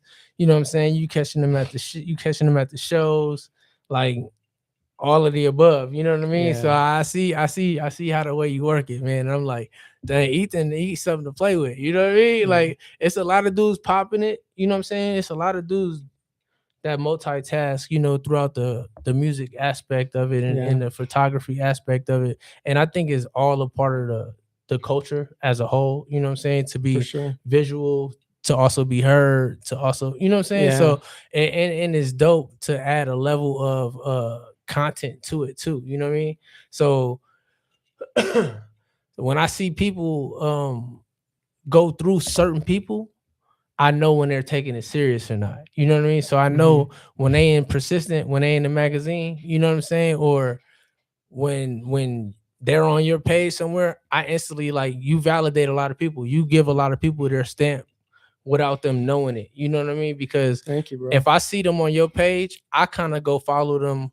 Even if I don't follow their page, I go check in on them. You know what I'm saying? I go see who they are, because I know you hold your craft and your legitness to a certain aspect. You're not just out here just with a Kodak camera, just, you know what I'm No, for saying, real. snapping No, I away. appreciate that. And I think it's like best of both worlds, because for me, for years, I was trying to get on a magazine, and then I just made my own. That's how and it that's goes. the same with artists too. Like, that's their first time in the magazine sometimes. So Yeah. it's like, put me on and then put them on. You setting and- that spark. Yeah. But that's crazy that you say that, right? Because in order to be great, you have to solve a problem. And a lot of people sit in their problems. It's true. So, you know what I'm saying? A lot of people, oh man, I don't got a studio. I don't got this. I don't know how to make a beat. And then it's a lot of people who like, well, I ain't got a studio, but I'm gonna build one. I don't got a beat, but I'm gonna make one. I'm gonna learn how to make beats. So when you learn your craft and you're actually solving your own problem, because you know that problem exists in the world. And It's then you true. become great at something that you knew nothing about. Something that was your problem. You know what I'm saying? Your problem area is now your greatest asset. Yeah. You know what No, I'm saying? Like, For real. conquering things like that, and ultimately being able to, take on fear and make it actually a tool now. You know what I'm saying? That's dope. Yeah, I mean, I think it's like the work ethic mixed with just staying dedicated to it, because you got people recording in the car and they're putting out albums, and then somebody spends all this money on equipment, they don't use it. Yeah. And same thing with the magazine. I can make the magazine on my phone. Yeah. Do everything on my phone if I want to. Yeah. It's just how much you want it, I guess, you know? Yeah, but I mean, you also make it tangible. So it's you know what I'm saying? You said it that mark, because with paper and things of that nature being like obsolete, you make people still want to be able to get in the magazine. Like you make people still want to just, I don't want this just to be a picture on IG. I don't want this to just be something that's digital. I want a physical copy of this. For real. You know what I'm saying? It wasn't enough for me. Yeah, and that's your craft that does that, because there's a lot of things that you don't mind, like an album cover, mixtape cover, that you don't mind just being digital. But when you take something so personal and you add a level of Ethan to it, that's what makes them want the physical copy of it. And that's how I kind of treat the magazines too. Like the covers are like an album cover to me. Yeah, designing that exactly how I want, because the cover lives on. Because it's just I keep stacking them, and that's they're all, the cover's right there. So. What do somebody have to do to be a part of that magazine? I mean, you got to live by the brand and be persistent. Really showing that you put in work consistently, not just you do it for a little bit and you quit or something like that. You got to keep rolling with it, put in shows, put in work, and not only make music, but put music out and be heard and promote yourself. I know some artists that are so good, but they're just not putting the music out. You got to put the music out. And would you put them in the magazine?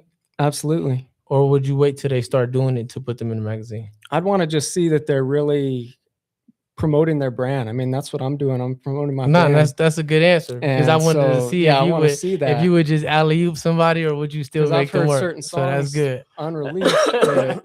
The song goes crazy, but nobody's heard it. It's not released. Yeah. Because I always, the first thing I do, let me see you on Apple Music. Yeah. And if you're not on there, it's just if you don't even have a profile at all, huh? Yeah. Got you. Well, Chef, man, speaking of music, man, and you need to drop more. I don't know if Reno, if you ever heard of Chef Peter, man, make sure you look it up, man. CHEF space PIDA. This dude needs to drop more. You know what I'm saying? Cause he got some dope music. He got some dope tracks. When J Blunt get back, I'm gonna play music from both sides too. Just to let y'all know, listeners, that we do have some music coming. We just waiting on the DJ right now. Yeah, I got some shit on the way though. I got some shit on. You know what I mean? Gonna put together. You know what I mean? I'm about to get back to it. How long you been making music for, bro? So I've been making music for a while now. It's whole life, man. You know what I'm saying? We've been making music for, you know what I'm saying? You know how it is. That's what I love about music, man. I just feel like your different levels of life changes your style, changes your swag, it changes just updates, and just, you know what I'm saying? I feel like when you have a talent, you should see your talent develop as you develop. You know what I'm saying? There's no way Picasso's drawings are going to stay the same. Yeah. There's no way that, you know what I mean? Something like that. So I feel like as you progress in life, and you have to live life to progress in life. You know what I'm saying? Most of the best songs, most of the best pictures is in the grime. You know what I'm saying? It don't matter how tight. Nobody wants a picture in front of like a white picket fence and neat clothes, and you want the picture to be grimy because you want it to shine, even like in the ugly area. You know what I'm saying? It's the same thing with music. It's the same thing with everything. Like, you have to live life. You have to go through it. A lot of people deter when the problems happen, when the problems is actually what makes you what you are. Because if you could punch all day and you can't take no punch, you'll never be the champion. You know what I'm saying? The champion got to know how to take punches and how to give punches. You know what I mean? And how not to get punched. In order to learn how not to get punched, you got to get punched. Because now you don't want to get punched no more. You know what I'm saying? Some of the best running backs, they learn how not to get tackled, not because they like to get tackled, not because, you know what I mean, to get yards. They don't like to get hit. Like, you know what I mean? If you don't want to get hit, you got to figure out how to wiggle, man. And that's dope, man. Nah, I greatly appreciate, both of y'all coming in, appreciate you for having having me down us. here at Stamp, man. Nah. Jay, by chance, could we play that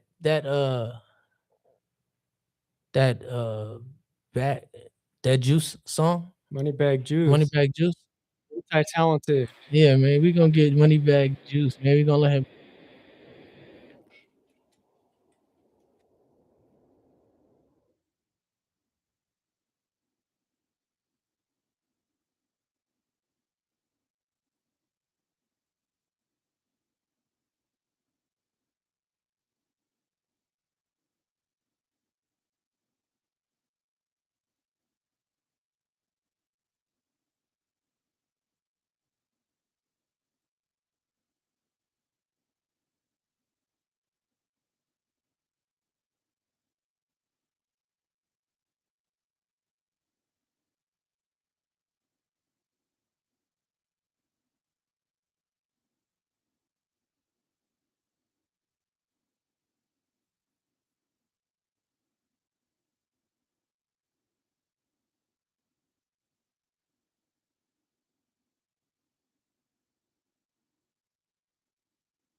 What's up, Reno?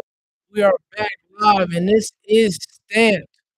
I'm in here with two top factors right now, man. To the left of me, I got Ethan from Persistent. Say what's up, Ethan. Yo, what's up? That's for all the new listeners that might not have been listening the whole time. And to my right, I got the heavy hitter, Chef Peter, man. What's up with the chef? Yeah. We in the building, man. And this is Stamped. The weather is getting better outside. The events is clearing out. You know what I'm saying? It's about to get back to normal. Everybody better do their last minute out and about. It's gonna get cold. Yeah, it's gonna get real cold out here, Uncle. For real, y'all better get ready. It's gonna get chilly around It's this. gonna come quick too. I swear, man. This is the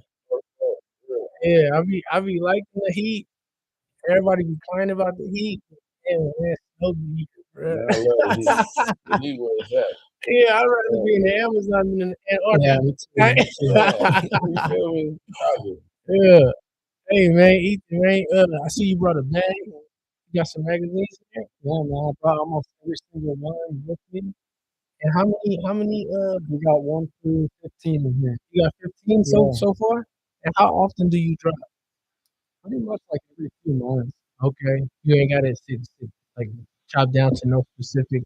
I mean, maybe every 3 months. It's like naturally every 3 months. I feel like. Okay. I kind of have progression with it. Yeah. I'll just have a period where I'm just shooting, doing shows, getting content interviews, and then once I feel like I have enough, I just kind of start going. And usually I'll knock one of the magazines out in like 3 or 4 days. Got you. Yeah, because I seen that, man. It's like watching reality TV. This is like the tightest part about like when you actually deal with people in your section and you actually can see their progress. You actually can see them put it together. Because it's crazy when I get a magazine, like, you know, because I got a couple of your magazines. Yeah. You know what I mean? I got some that I'm not even in. So, but I actually see you putting it together, you know what I'm saying, on social media. Yeah. But I don't really get to see, like, you know what I'm saying, what's gonna happen with it. And then when I do get a copy of it. And I try to keep it behind closed doors a little bit. Yeah. I like to tease it too much. Yeah. But I do like to show the process. Yeah, I'll be like, oh, I do remember that show. We did. That show was out here. Okay, cool. So it's tight. Like, that's why I say it's like reality TV because, you know, they take a whole week's worth of stuff and then they put it in that hour. Exactly. And that's kind of like what you do with the magazine. Like, you take a couple months worth of stuff and then you stuff it into, you know what I'm saying? And the first magazine I did, that was like everything I had ever created up until that point. Oh, yeah. So every magazine is like starting my new. favorite stuff for 5 years. That's tight. That's tight. About a 15 stack with him too. Yeah. I know you got one in here for you, boy. Yeah. We gotta make that happen. We gotta make that happen. Yeah. Man, we gonna give me one of them things one day, man. You know Nah, they dope, man. I'm in a couple of them, man. He didn't sponsor my brand in a couple of them. He didn't sponsor me in a couple of them. So it's only right, you know what I'm saying, to always and it's just extend keeping them coming too. Like you stay consistent, Yeah, and you're yeah. gonna keep being in them. You're not gonna just be in them once. you Nah, I know? greatly appreciate it. Yeah. Nah, we be going in, man. I ain't gonna lie. Sometimes, man, I hit a dry spell. I know, like, as long as you're doing the work, the reward's gonna come, right? Because I hit a dry spell, bro, where I ain't got nothing going on, and then bam, I get hit with something over here that I did, I didn't even know I did, and I get hit with something over here that I didn't even know I did. You know what I'm saying? A feature or drop, somebody else will drop a video that got me in it, and then it look like I'm just back popping, and then it charges your batteries to get back on your, you know what I'm saying? Yeah. It's like an object of motion stays in motion, you know, the object stands still. It's way easier to push a boulder that's already rolling than it started from just square one, just stuck in the ground. You know what I'm saying? It might take 20 people to move it. But if it's already rolling, a baby could just nudge it and it's gonna still roll a little faster. You know what I mean? So that's dope that you say persistent. You know what I'm saying? That's where I just came up with the whole metaphor. No, I love that. Persistent. Yeah, that's tight. Hey, all the time, man. I always see it, man. And just like bro over here, you know what I'm saying? I've been seeing him on his journey. And I done seen Bo big, small, all type of, you know what I'm saying? It's the first time I ever seen him actually stay consistent and actually believe in something and be like all around true to it. You know what I'm saying? That's huge. To the point that you are involving other people into it. You know what I'm saying? That's how you know when your light is getting bigger by how many people you shine it on. Yeah, but I'm consistent in a lot of other things too. I know what you're talking about. You know what I'm saying? Hey, I do a lot of things, man. I'm consistent in a lot of things, man. You know what Yeah. I'm saying something positive, like when you see somebody like where I can actually, I can see the transformation, like I can see the difference in everything from the way you eat to the, you know what I'm saying, to the appearance can't be an interference, you know what I'm saying?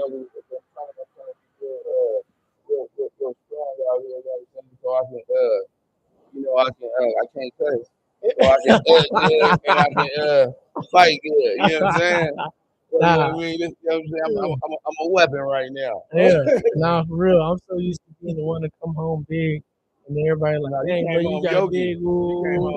Now both big. You know what I'm saying? Now it's just like it's crazy. It's like it's different. You know what I mean? So it's a blessing though, because it's actually towards something that can honestly change your whole life. You know what I'm saying? Like what you turn your hobbies into, what people don't understand, like actually changes the whole trajectory of your life. You know what I'm saying? So as long as you're making it a pro-social event, a pro-social situation, your life is gonna change for the better regardless. All you gotta do is really work on you, and everything around you gonna go good because you know your decision making gonna change. So you're gonna start keeping and thinking at all of these things around you, and it's gonna start actually shaping into something. You know what I mean? Sometimes isolation is the best thing for people. You know what I'm saying? Yeah, separation for elevation. Yeah. Or you think people when they go to jail, they come back home looking like how they look. They isolated. Yeah. Well, Eagles, you know, Eagles top dog and they 5-0, and it's for a reason. You know what I mean? It's like sometimes you're gonna find the best you in you when you're not looking at nothing else. So you sometimes you don't have nothing to compare nothing to but yourself, and that's the best reflection that you ever gonna get. You know what I'm saying? Because if you look at something that somebody else has, and you think that you can have that without acquiring it the way they acquired it, something's wrong with it. 'Cause you don't know what people actually. You know what I'm saying? I see people lust over other people's possessions and other people's lifestyles, and don't even know what they. They don't see the whole picture at all. Yeah. Man, yeah, and they understand all that they went through to get to where they going. And you might can't survive a person's journey. No, you know what I'm saying? You know what I mean? I take the shoes off right now. Let's see if you can walk in them. Yeah. You might fall in them. You might not want to put them on. You know what I'm saying? You might not want to put them on. But it's dope. You like seeing, you know, everybody like progress. You know what I'm saying? It's like I seen when you got hair, right? When you grow your hair, they got stick ugly stuff. You know what I'm saying? So it's like only people that really know you and really locked in with you gonna see you in your ugly stage. And it's so much talent and there's so much love and there's so many people, you know, that I've seen in their ugly stage. You know what I'm saying? You gotta let them see the ugly stage. No, and that's the beauty. That's the beauty, bro. That's the beauty. Loyal people stay. A lot of people jump the gun and take it to a next come outside. But no, I want to see the property being built. I want to see the man, I be telling people that's gonna make it better the next. Yeah, I be telling people, you think a caterpillar is like, oh man, I'm about to go in this cocoon. I ain't about to be able to move around. Now he's rushing to get there.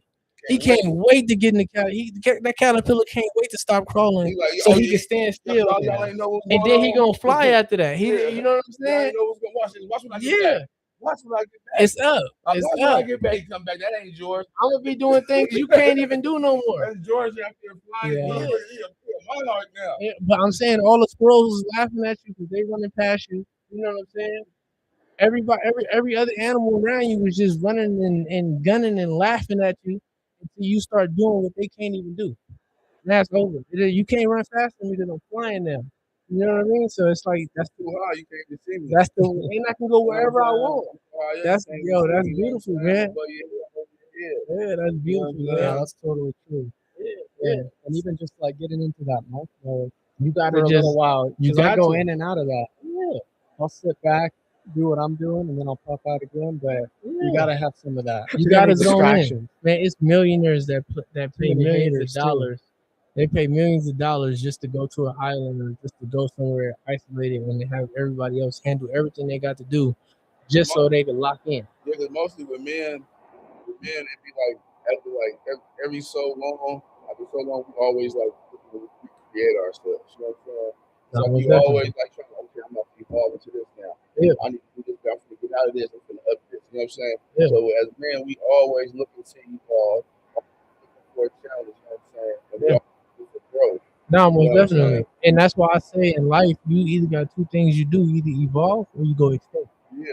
You know what I'm saying? And then that's when you start leaving people on certain levels, and you got to understand as a man that everybody can't go where you can go. Now you can come back and you can chill with people, but at a certain point when you want to push on, you want to go on, you got to not include certain people. You know what I'm It's the saying? only thing too, though.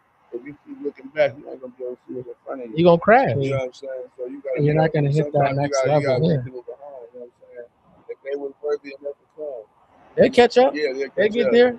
They get there. Back, you know? So the people that was really with you, and then you had to tell them, hold on, hey, stay right here. I'll be right back. I'm about to go get this Cadillac real quick, and when I get back, you're gonna ride to Texas.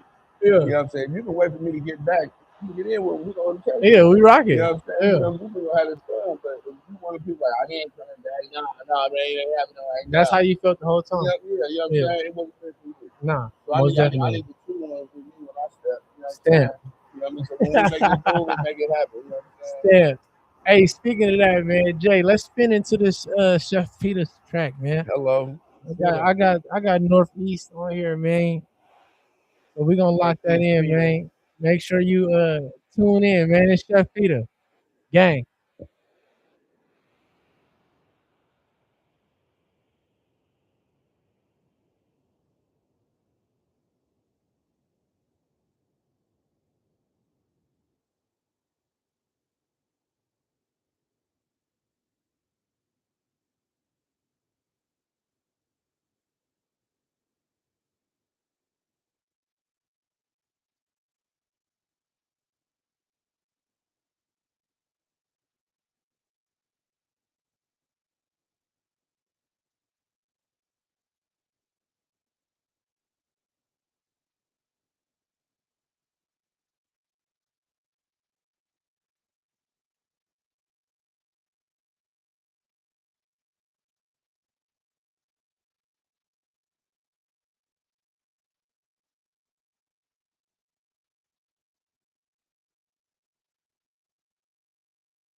Yeah, we are back live, man, with Luck Peter, and this is stamped. That was Kels and Chef Peter, man, right there, man. Make sure y'all go tap in with them. Go check them out on all platforms. We back live. We got Ethan to my left. Say what's up, Ethan. Yo, what's up, Reno? And we got Chef Peter to my right. Yeah, we in the building, man. We got 10 more minutes and we gonna finish strong. So what's next for Persistent? Just gonna keep rolling. I'm really trying to get another show together in Reno. Okay. And just bring some of my favorite artists and then kind of turn it into a little event too with vendors and local clothing and that kind of thing. Just bring the community together and just collab with mutual artists. You know, some of the magazines I do with mixtapes and I put together a group of artists. Yeah. It's just so cool to create that where you're bringing together like 8 or 9 people that may have not met before. Everybody, that's like a special moment that night. So just trying to evolve like that, bring in more people and just go up together. Nah, that's dope. That's dope. Most definitely. I have most definitely I have man, if you want to network, Persistent is the best way to go right there, man, because every magazine, man, I see people from Cali, people from Reno, people I know of, people I don't know of, and every interview is very exciting, is very makes you want to dig more into that character. I think you leave just enough on the table to make the person interesting enough to make that the crowd want to actually dig deeper into their craft. And that's dope, man. No, I appreciate that. I really put a lot of time into it and it's really like my journal in a way, you know, because I would do. You said you put it together in 2 hours. No, but no, I mean, you know, it's definitely worth it. I feel like every time I do it, there's always that period where it's just a bunch of white pages, and I'm like, how am I gonna put this together? But it always comes through. Yeah, nah. I mean, from growing up and like always looking at magazines, I'm talking about like Double XL. Yeah, no, me too. Vibes and stuff like Fader. that, and how they like obsolete right now. That's what I get when I open up a Persistent, man. It's like I'm looking up who's gonna be the freshman of the year this year. Who am I going? You know what I'm saying? Who am I gonna see in here? What event did I forget about that you caught? You know what I mean? What event did I miss that I actually wanted to see? You know what I'm saying? Wow. That I wanted to see it from a different angle. Sometimes you don't always want to see things from like the perception of like our audience, like somebody that's coming to the show. You want to see the behind the scenes, and I feel like you get that in like with your camera. You know what I mean? And some people, they don't go to shows. You know? Yeah, so they missing wanna out. See it at home too. Yeah, So Reno, give them a little piece of that. Is live out here, Reno. Speaking of shows, man, this Friday, the 21st at the Alpine, we got Lil Kayla in the building, man. Make sure y'all all pop out. Y'all tap in with me or y'all tap in with Deuce Block Los or Guilty One and grab some tickets, man. It's gonna sell out. Tickets already running low, but Lil Kayla, she gonna turn it up. Every time she's out here, it goes up. So just had to throw that in there. Speaking of, and on the 28th, we got my guy, the Viper. You know what I'm saying? He's the champion out here in Reno. If y'all didn't know, we do have a boxing champ out here. You know what I'm saying? We got a lot of talent out here, and I'm gonna try to get him on the show before his fight. His fight is the 28th. But shout out to the Viper, man. Yeah, man, I'm about to get ready. Man, you know, as soon as I get to dropping and shit again, stuff again. I was about to ask you, Chef, man, what we got going on? What's next, man? You know, I got some things coming together, man. You know what I'm saying? I'm finna put it together. I was just waiting for the perfect time. You know, we still dealing with Empire. You know what I'm saying? We still making all the same moves. You feel me? So yeah, I got some big things finna pop off. You know what I'm saying? Towards the end of the year or early 2027. You know what I'm saying? So yeah, just get ready because I'm about to pop back out and You know how I do it when I get the drop in. Yeah, every time everything just to stop in. Man, I stop my project. I stop my projects. I ain't gonna lie. Boat drop. I stop my projects, man. But that's just how we do it, though. You know what I'm saying? We campaign each other. You know what I'm saying? So like, you know what I mean? If his turn is his time. If my turn is my time. Nah, you know what I'm definitely. saying? That's how we always did it since the beginning. You know what I'm saying? So yeah, it keep us busy. It keep us motivated. Yeah. You know what I'm saying? It keeps that wheel turning. Like I swear, like if you drop or G drop or it make you want to drop. You make you want to. I swear, you feel left out. We got that friendly amongst our group. Yeah. We got that friendly competition that keep us going. Yeah. And if you ain't got that friendly competition amongst your circle, y'all not pushing each other. You know what I'm saying? If we in a studio together, we in the booth together, lab. We telling each other, yeah, hey, you better come with it. Hey, on everything. You better come with it. You know what I'm saying? So yeah, I mean, we got that friendly competition. Ain't no egos though. You know what I'm saying? Yeah. It might sound like that on the track, but when we get gonna done, sound like that. When we get done, we most likely singing each other verses. Oh, everything. I always remember Yeah, their verse most before mine. No, for real. I think in order to have like a community that you can grow with, you have to have it like that. You know what I'm saying? You can't really have a whole bunch of stagnated people wanting to do something. Yeah. You know what I'm saying? You gotta have that friend, you gotta have that buddy, you gotta have that person across from you that holds you accountable by holding itself accountable. You know what I'm saying? Sometimes you want more for yourself when the people around you want more for themselves. Procrastination, dream killer. Yeah, I mean, it's a whole bunch of dream killers out there, but one thing about it is having the wrong people around your circle can mess your whole life up. Easily, you know what I'm saying? even just one person. Just, you know what I'm saying? Yeah, that's the bad apple theory. You know what I'm saying? One bad apple will mess up everything for everybody. You know what I'm saying? Man. And it could happen, right?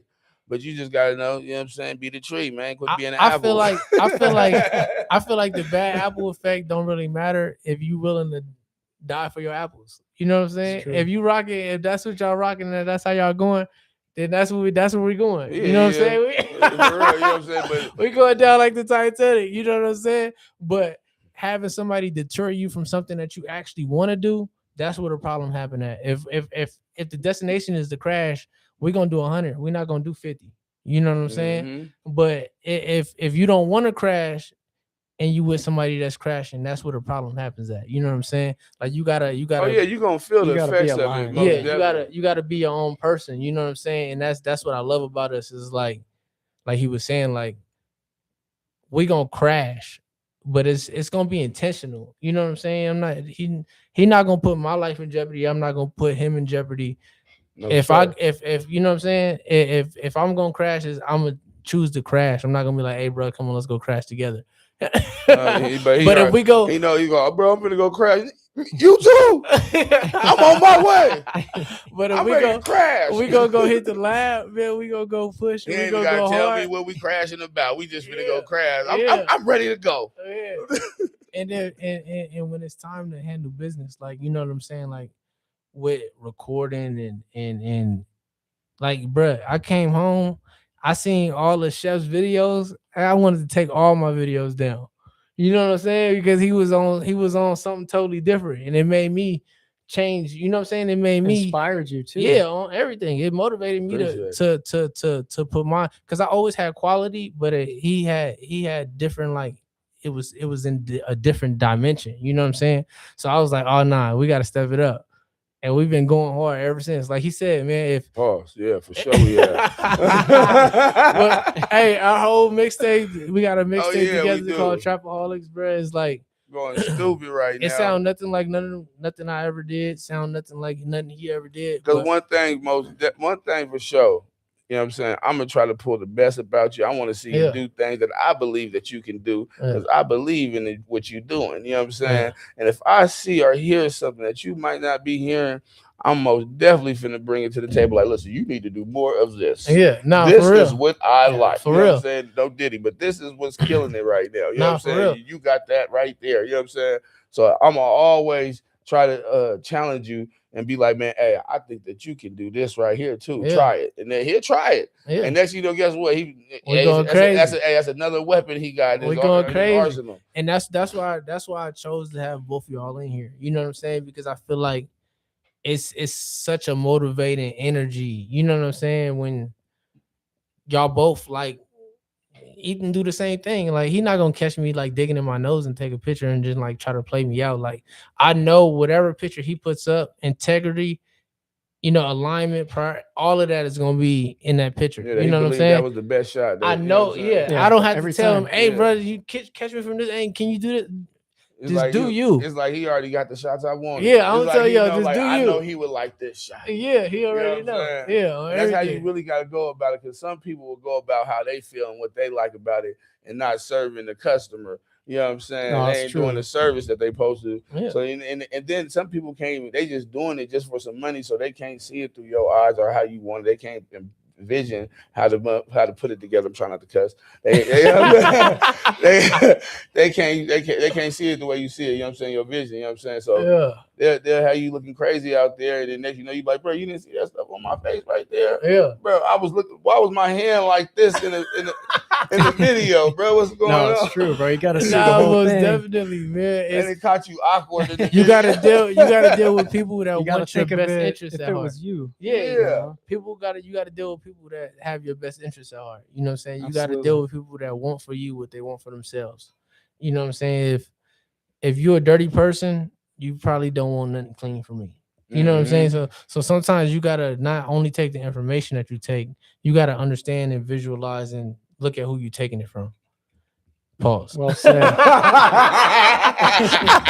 That was crazy. That was crazy. No Diddy for sure. He said, "Look at who you taking it from." That was crazy. But yeah, nah. This has most definitely been a great episode of Stamp, man. For surely Ethan persistent. Yeah, y'all stand for sure, man. Chef Peter, you already know, man. We stand, man. Hey, this has been one great show. I greatly appreciate you, Jay Blunt, man, for having me in here. I definitely appreciate KNNR, you know what I'm saying? KPFGF, man. We've been rocking out, man. It's been love, man. Can we go out with that KT4? We getting rich today. Yeah.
Yep, I got things in my phone, but not on YouTube.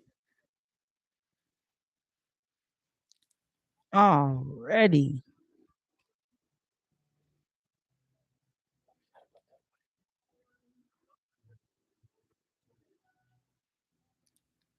Yo, yo, yo, you in the chair with Envy the Truth. And my God, famous Flacco. You dig? You heard? Listen, let me tell you something about our weekend right now. Before we get into the show, and we got a special guest. And my guest is her name is Baby. Okay. So before we get into that, Flacco, how was our weekend? We had a phenomenal weekend. We got to see Gary out at the Norcal Barber Expo. Shout out to Gary. Thank you for Thank you, that. bro. That was amazing right there. He put us both on as showcasers. Yes, sir. Thank you, brother. And then I did the female fade competition. I never competed in my life. I did that this weekend. That's right. You did that. You did excellent too. I had the best haircut out there. Everybody was like, Everybody, "Who cut your hair? Who cut your hair?" Everybody, yo. And I didn't come home with it. I'm not gonna front like I came home with a trophy. But the experience was beautiful. I understand the politics of the game, and I always gonna be a supporter to anybody and everybody doing anything to support what we have put in place for others to win. So shouts out to Jerry, like you said, and BB. BB is one of those guys too. He does events on the West Coast. Yep. Shout out Bebe Latino. Bebe, I call him BB. That's black. That is a black person for you. Don't judge me. Black people we be on our thing. This is how we live life, right? Yep. Yo, but back to me and Flacco. We had a great weekend. Yeah. Yo, we got us an Airbnb. Flacco drove us out there. Me and Nanis Braids, right? How do you say her name, Flacco? So her she goes by Nani's. Yes. Braids by Nani's or Nani's Braids by Nani's. Mm-hmm. Yeah. She's really dope, but you call her something else. Danny. You call her Danny. Yeah, we call her Danny. Yeah. See, I love the Hispanic community so much, man. I want y'all to know that Envy has nothing but love and genuine love when you speak of it. And I just be excited to kick it with y'all. We love you back. We love you back. Hey man, I appreciate it, man. Because one of my clients came in like a couple weeks ago. I asked I was like, bro, can you come fix my sink? You know what I mean? I'm trying to do some shit. You know, I'm okay. I said the S word. I'm sorry. I'm trying to do some things, you know, in Envy Cuts, and I'm trying to make it better.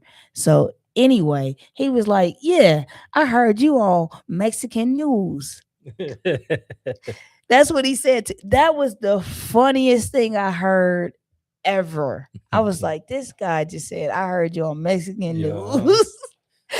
but at the same time, as funny as it was like a privilege. Yeah. It was like recognition from my community that they have divided us as, but Hispanic community, the Spanish community, they recognize Envy the Truth, Envy Cuts in their city. Yep, and yes, I appreciate that. A girl from Kansas City coming from nothing but something. Anyway, the best part of the story is that how we connect, and with ICE and Trump and all of these things happening within our communities, across communities. It means a lot to me to be recognized and accepted and loved and appreciated by the Hispanic community. Shouts out to you guys, man. Thank you. You're one of us. I we all appreciate family, you. man. We're all family. And Flacco, you'll never show me nothing less. And when I think about, you know, the Hispanic community, I cannot help but think about my time I lived in Texas. I lived in Texas for almost 4 years in San Antonio, the capital, right? A lot of people don't know that about me, but it's a very true story. I lived in San Antonio, Texas. I met some of the best, the worst, the mid, I'll get you cartel. I met all of Everybody these. in between. I met all of these types of people. Yeah, there's big diversity out there in Texas. Everybody's out there. And they so Cali, too. close to Yeah. Mexico. So Yeah. just imagine Oh, yeah. the further south you get. I went to Odessa, and that's how I got my forklift certification. I went to Odessa, Texas, to work, and I really went there to get my CDL so I can drive on them oil. Yeah, do the oil thing with the water and the trucks, and you know what I mean. I wanted to get my CDL, but I ended up working in Family Dollar. If y'all hear this, y'all owe me some money. I ended up working at Family Dollar's warehouse. So in Kansas City, my first job in life, my best friend Cherie Taylor, our first job in life, we wasn't even old enough to work.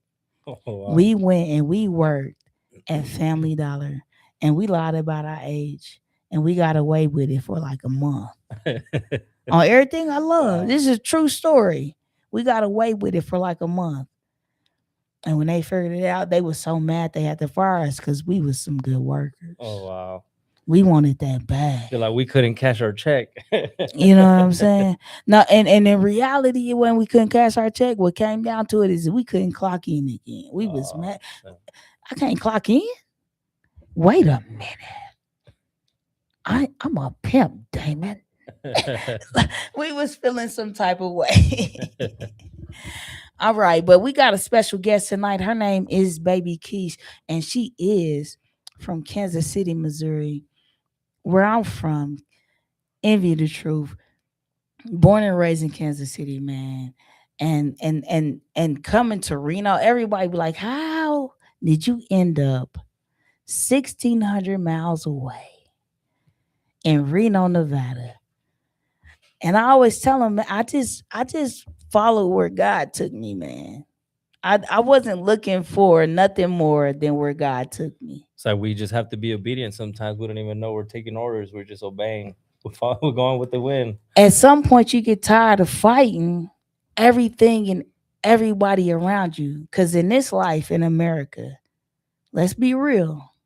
And this life in America is different. Right. It's hard. It's not, the freest country in the world is the biggest lie they ever told any of us.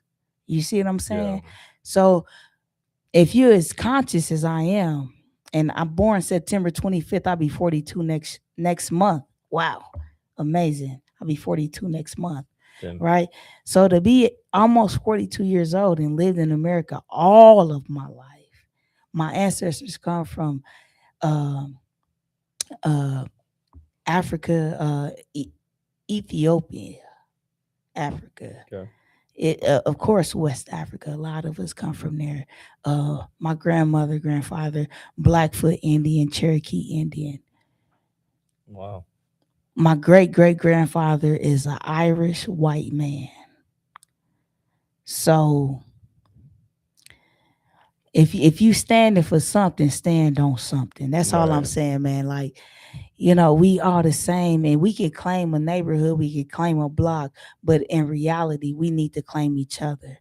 The people of color need to start claiming each other, and this is what my girl, I know she stands about this.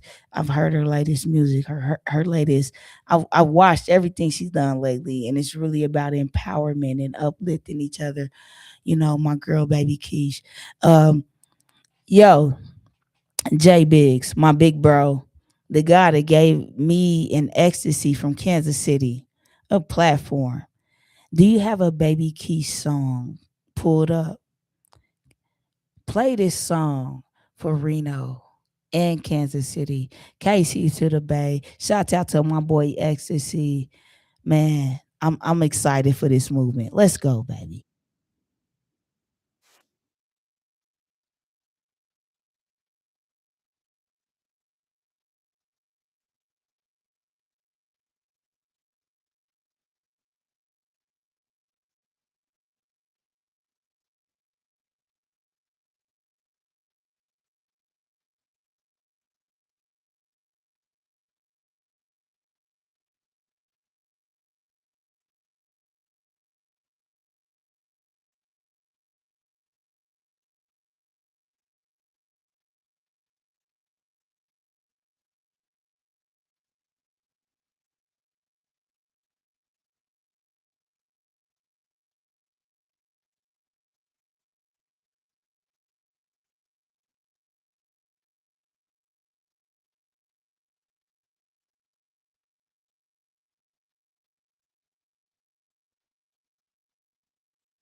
Whether you're a business building your brand or just someone who wants gear that actually means something, Neo City Creative has you covered. Custom apparel, embroidery, stickers, laser etched gifts, all done in-house right here in Reno. For companies, we handle your team outfitting and branded merch. For everyone else, we make the stuff you actually want to wear. No minimums, fast turnaround, real people behind every order. Find us at neocitycreative.com and follow us on Instagram and Facebook. Neo City Creative, your brand, your style. At A Proper Fit Footwear in the Reno Town Mall, we've been accomplishing happy feet for over 30 years. We offer a various range of shoe styles and sizes for both men and women. From all-season shoes and orthotics to work boots and safety shoes, our professional and reliable staff possesses the knowledge to help you find the proper shoes to fit your needs. Hard to fit? Hard to find? A Proper Fit Footwear is here to give our customers happy feet. We make people aware of potential foot problems as we're sizing their feet, suggesting the right arch support and guiding them to the proper shoes for their needs. Stop by A Proper Fit Footwear at 4001 South Virginia Street in the Reno Town Mall today and allow the owner Mike Jones and our fabulous staff to find the perfect pair of shoes. 8900 or find us online at signinDesignShop.com. Shining down on the best little shop in this neon town.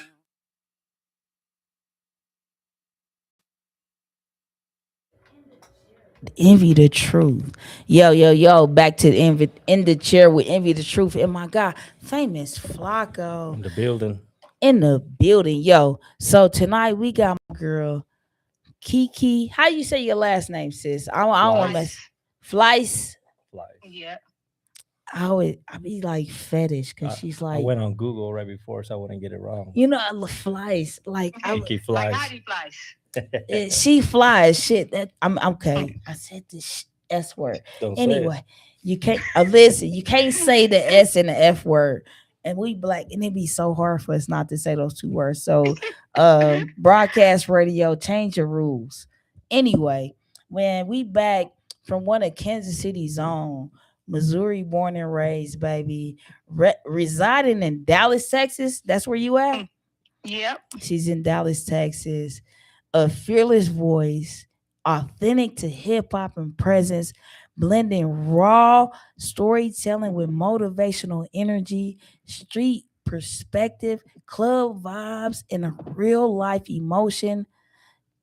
Hey, Baby Keish is one of the ones that delivers music that reflects both the grind and the glow of her journey.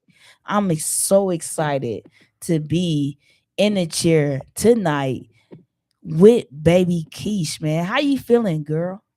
I'm feeling good. You know what, baby? You know, me and you, we started back in the days. Yep. Before it was anybody else standing on any of them stages, you heard Baby Keish and Envy. But Baby Keish, she was in the Pitch Weekly. That's when I knew it was real. Yep, I ain't even got one of them to this day, but I do remember that. She was the first female out of Kansas City. J.Biggs, you hear this? First female rap artist in the town to make the Pitch Weekly, bruh. Like, come on, man. Casey, stand up. Make some noise. Clap for this woman, bro. She a real boss, bro. And it be bosses like her. They go unrecognized and how far they made it in their careers and how much she's done. How many people this woman has worked with. She's worked with my favorite artists. You know what I mean? You remember Rashida from Love and Hip Hop? Yep. Man, y'all like homies, right? I wouldn't call us homies. But my manager is homies with her. But see what I'm saying? She shows me nothing but love when I see her. Every time, bro. I seen the love that she showed you. And I was like, dang, Keish left the hood. She left the hood. Man, you inspired me. You don't even know how much you inspired me. I watched you all of our life. You know what I mean? We came from, I think we were in middle school. We were in middle school, Southeast, middle. When this happened, man. J.Biggs, do you know where Southeast Middle? Come on, you said you was in the 60s, J.Biggs. You know where Southeast Middle is, don't you, Biggs? So I with the middle school? Yeah. It's right next to the high school. Off 63rd? Come on, man. Come on. You know what we talking about. You know what we talking about. So J.Biggs is he's the general manager of this radio station that I had the opportunity to interview another person from Kansas City. He's from Kansas City. He grew up there, most of his life. And that's what's up. And Ecstasy is one of his closest friends. Shouts out to the boy Ecstasy, Mr. Yeah, that's my boy. Mr. So Heavy. You feel me? Like to have this connection halfway across the country is so amazing for us. One thing we should probably touch on is the fact that, Power 105 got canceled there in Kansas City. If you didn't hear, like they didn't know fired that. a bunch of all the DJs there. Ask your girl. What? Now she in Texas, man. She don't know nothing about. Oh. We walked away. I'm in tune. She said she in tune though. Don't let me get her wrong. The reason I say that is because we've got a lot of artists that are interested in what we're doing right now. Ecstasy, literally. So I've got Wally, I've got the Popper making me an intro right now for my show. Okay, KC in the building, man. And he's got like even Don Juan's tapped in with him and a few people. So that's my boy too. Let's go. So we got it going, man. We got a lot of KC connection going. This is we're 103.3 in Reno, so it's Hot 103 Jams in Reno. I'm loving it. I'm loving it so much, man. And even though this is not recorded live, sis, I want you to know that it's recorded now. They'll be able to listen to this on iTunes, Spotify, YouTube. You know we got to keep the motion going, right? Yeah. You know what I'm saying? But I'm just like, yo, sis, I got to ask you a few questions, right? Like you said, we started in middle school, and one of my personal questions is, who did you have around you at that time that pushed you to that next level? I had my boy Mark Franklin, mid-range music, mid-range Studio E. Eric, my boy Lil Reg, rest in peace to him. He put me with them. Wow, that is amazing, man. That just blows my, because I work with Eric. Me and Eric saved my life. If I'm being real with you, I'll be real with you. Eric saved my life. I was in a bad place. I was in a horrible place, man. And I was ready to give up on life. But that studio that Eric had in North Kansas City at the time, it was just me and him for 2 years. 2 years. That's what's up. I showed up 2 years straight. I wasn't at home. And that might be that time my daughter be like, my mama wasn't there for me. I didn't want to be a mother, being real, but I love my daughter. Don't let me get me wrong. But that moment, those moments with Eric and meeting Sibo, meeting Benzino, being in those rooms and learning how to record music. I became an engineer sitting next to Eric. Yeah, I had a studio before I met Eric Surratt. But those moments sitting with him for 2 years straight, I'm talking about every day. We ate breakfast, lunch, and dinner together. He's a real one. He changed my life. You know what I'm saying? And none of us are perfect, and we forget that about each other as Black people. And it draws a line that divides us.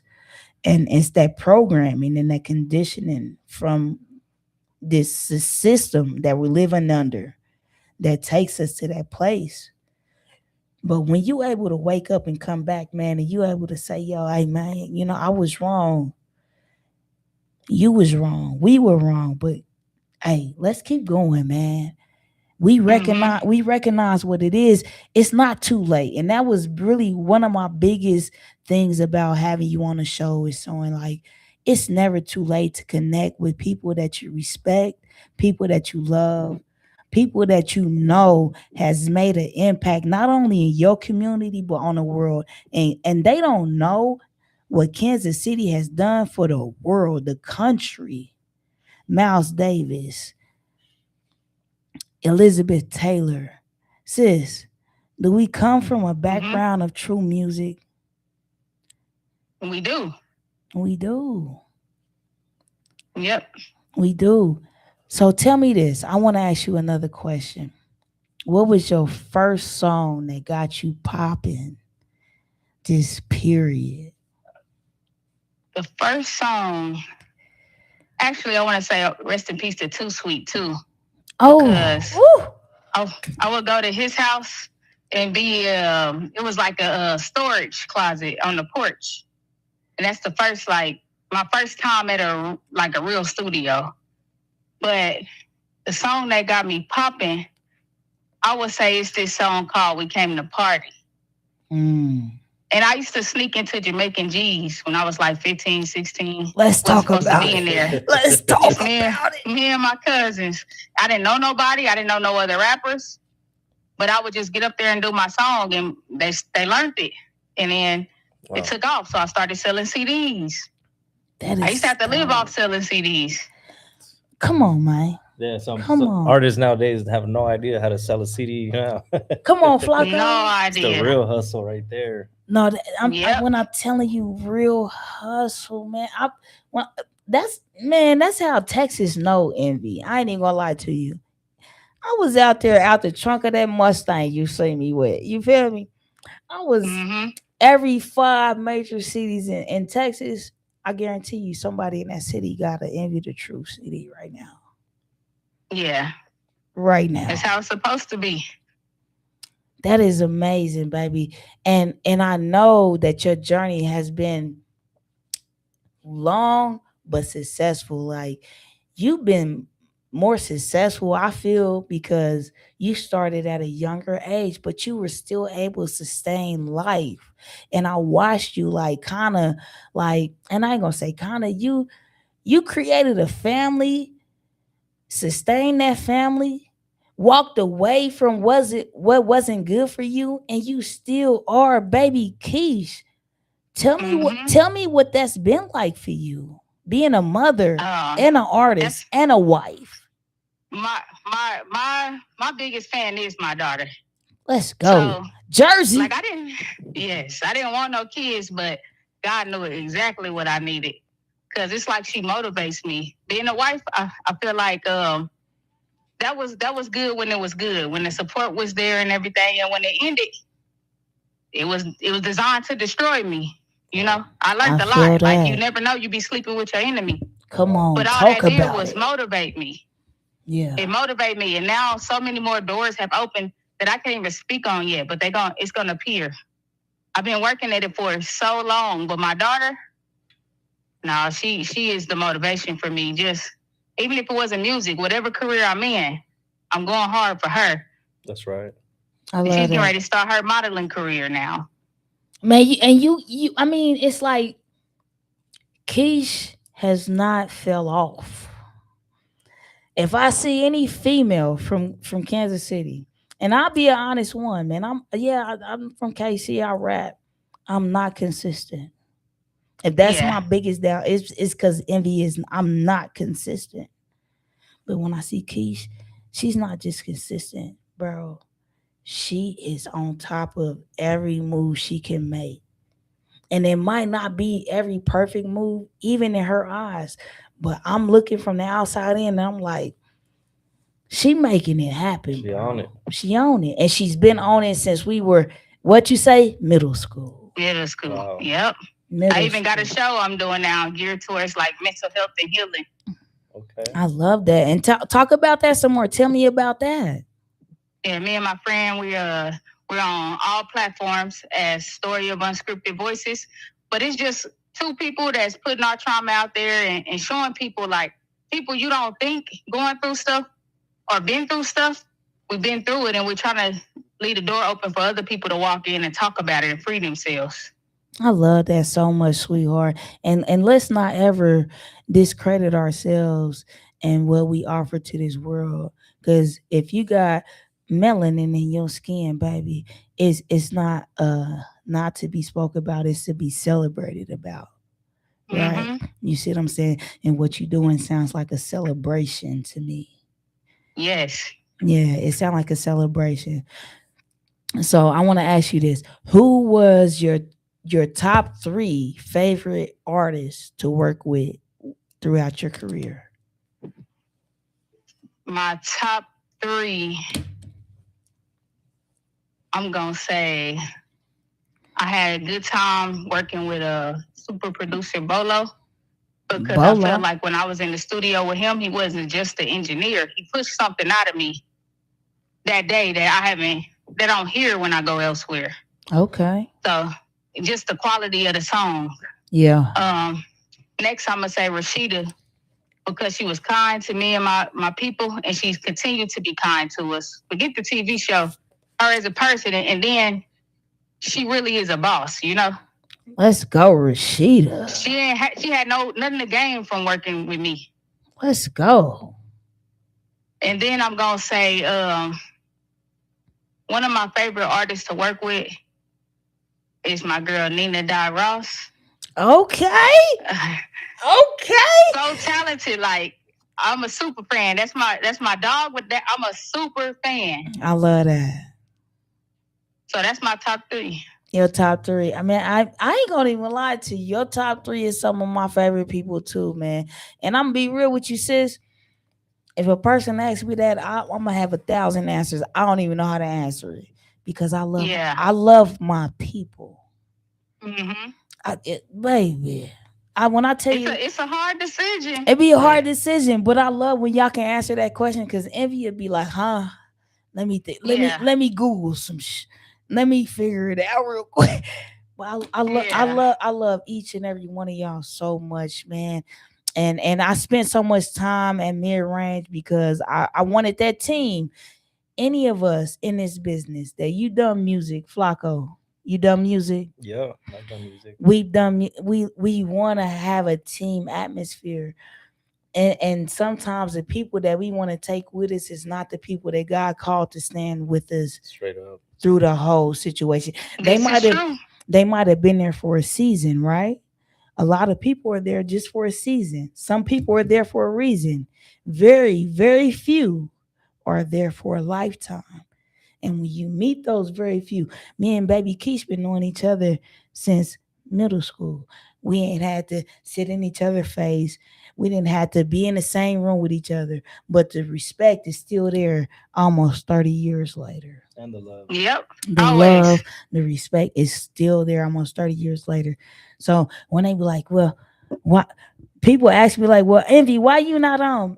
They don't want to hear me talk about God and overcoming resilience. They don't want to hear me talk about real life situations, man. They want me to entertain that killing and dealing and the stealing. You know what I mean? And Envy got one lane, man. I'ma stay in my lane. Baby Keish know how to bridge both lanes, and that's why I love what you do so much. Because you know how to bring the gospel in the streets together in your raps and your songs, and you make everybody feel everything that you're saying. And that is so awesome to me. So I mean, we got like 6 minutes left before we go, and we play one more of Baby Keish's songs for Reno, baby. We in all in Northern Nevada, KNNR, PGF 103.3 in Reno, Hot 103.3 Jams in Reno. Holla at me. That's a Kansas City station. Holla at me. We got 1400. We on the AM. You feel me? That means Tahoe and Fernley can hear us. Even out in Long Valley. Lemon Valley. Sometimes they can't get. Yeah, we all over Northern Nevada when I tell you about it, baby. And if you're driving in from Sacramento, you just might hear us. Listen, babe, I got one more question. What you doing next? Ooh, I can't even speak on it. Can we get a clue? It's gonna cause people to wish they would have treated me better in that first season. I know exactly how you feel, baby. Shouts out to Baby Keish, Kansas City's own KC Stand Up. We all the way in Reno with Envy the Truth and my guy, Famous Flacco. We in the chair. J.Biggs is on the effing mother. Yeah, that part. Hey, play that Baby Keith song, man, so I don't keep cussing because I want to cuss so bad because my sis in the building. Let's go.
To keep going because we'll keep. Let me put. Yeah. Okay. Yo, man. Thank you for hanging out with Envy the Truth in the chair with my boy, Famous Flacco. famous Flacco. And we got my big boy back behind the scenes making all of this happen for every station, every show. Well, not every station, but every show on this station. His name is J.Biggs, Biggs Blunt. Tune in to this guy, man. He's from my hometown. I'm from Kansas City, Missouri. But let me tell you something. I've been in Reno for 8 years, and I appreciate every single one of you people that show me genuine love, that acknowledge me, that appreciate my presence here. Because I could have been anywhere in the world, but God brought me here, and I'm excited to be here and to share this platform. Name is Flacco, man. If you guys do not know who famous Flacco is, he is the number one, top, top 10, top 5, top 1 out of 2. He's the one. He is that man. When it comes to haircut and haircut designs, he's gonna eat it up like a piece of cake at a birthday party. Do not deny this man his flowers, his credibility, what he's done, and the way he treats people on top of that is even more amazing. If you've never met him, check him out. Where you at, bro? At Victoria? We're at Notorious Salon right now on Audi Boulevard. We'll be there for a while. We're gonna be rocking with Kenny right there. She's a big teammate. Yeah, listen, he at another shop. I pay him rent. Let's just be clear. Every pays him rent, man. I pay him rent, man. We gonna play a song. We'll be right back. J.Biggs, you want to turn that cut up because we on a different level in life right now. We just came back from Cali and we feeling good about life. We pumped up. You know, people was trying envy. Okay, it was one. It was one person. I can say bitch. It was one bitch trying envy, and she failed, and I fucking overcame everything. Oh, I said the F word. Okay, she failed, and I overcame everything she was throwing at me, trying to throw me off, wanting me to be sad. J.Biggs, tell these people what we are. Play the song different level, because we on a different level in life. It's envy the truth and famous Flacco, Biggs Blunt.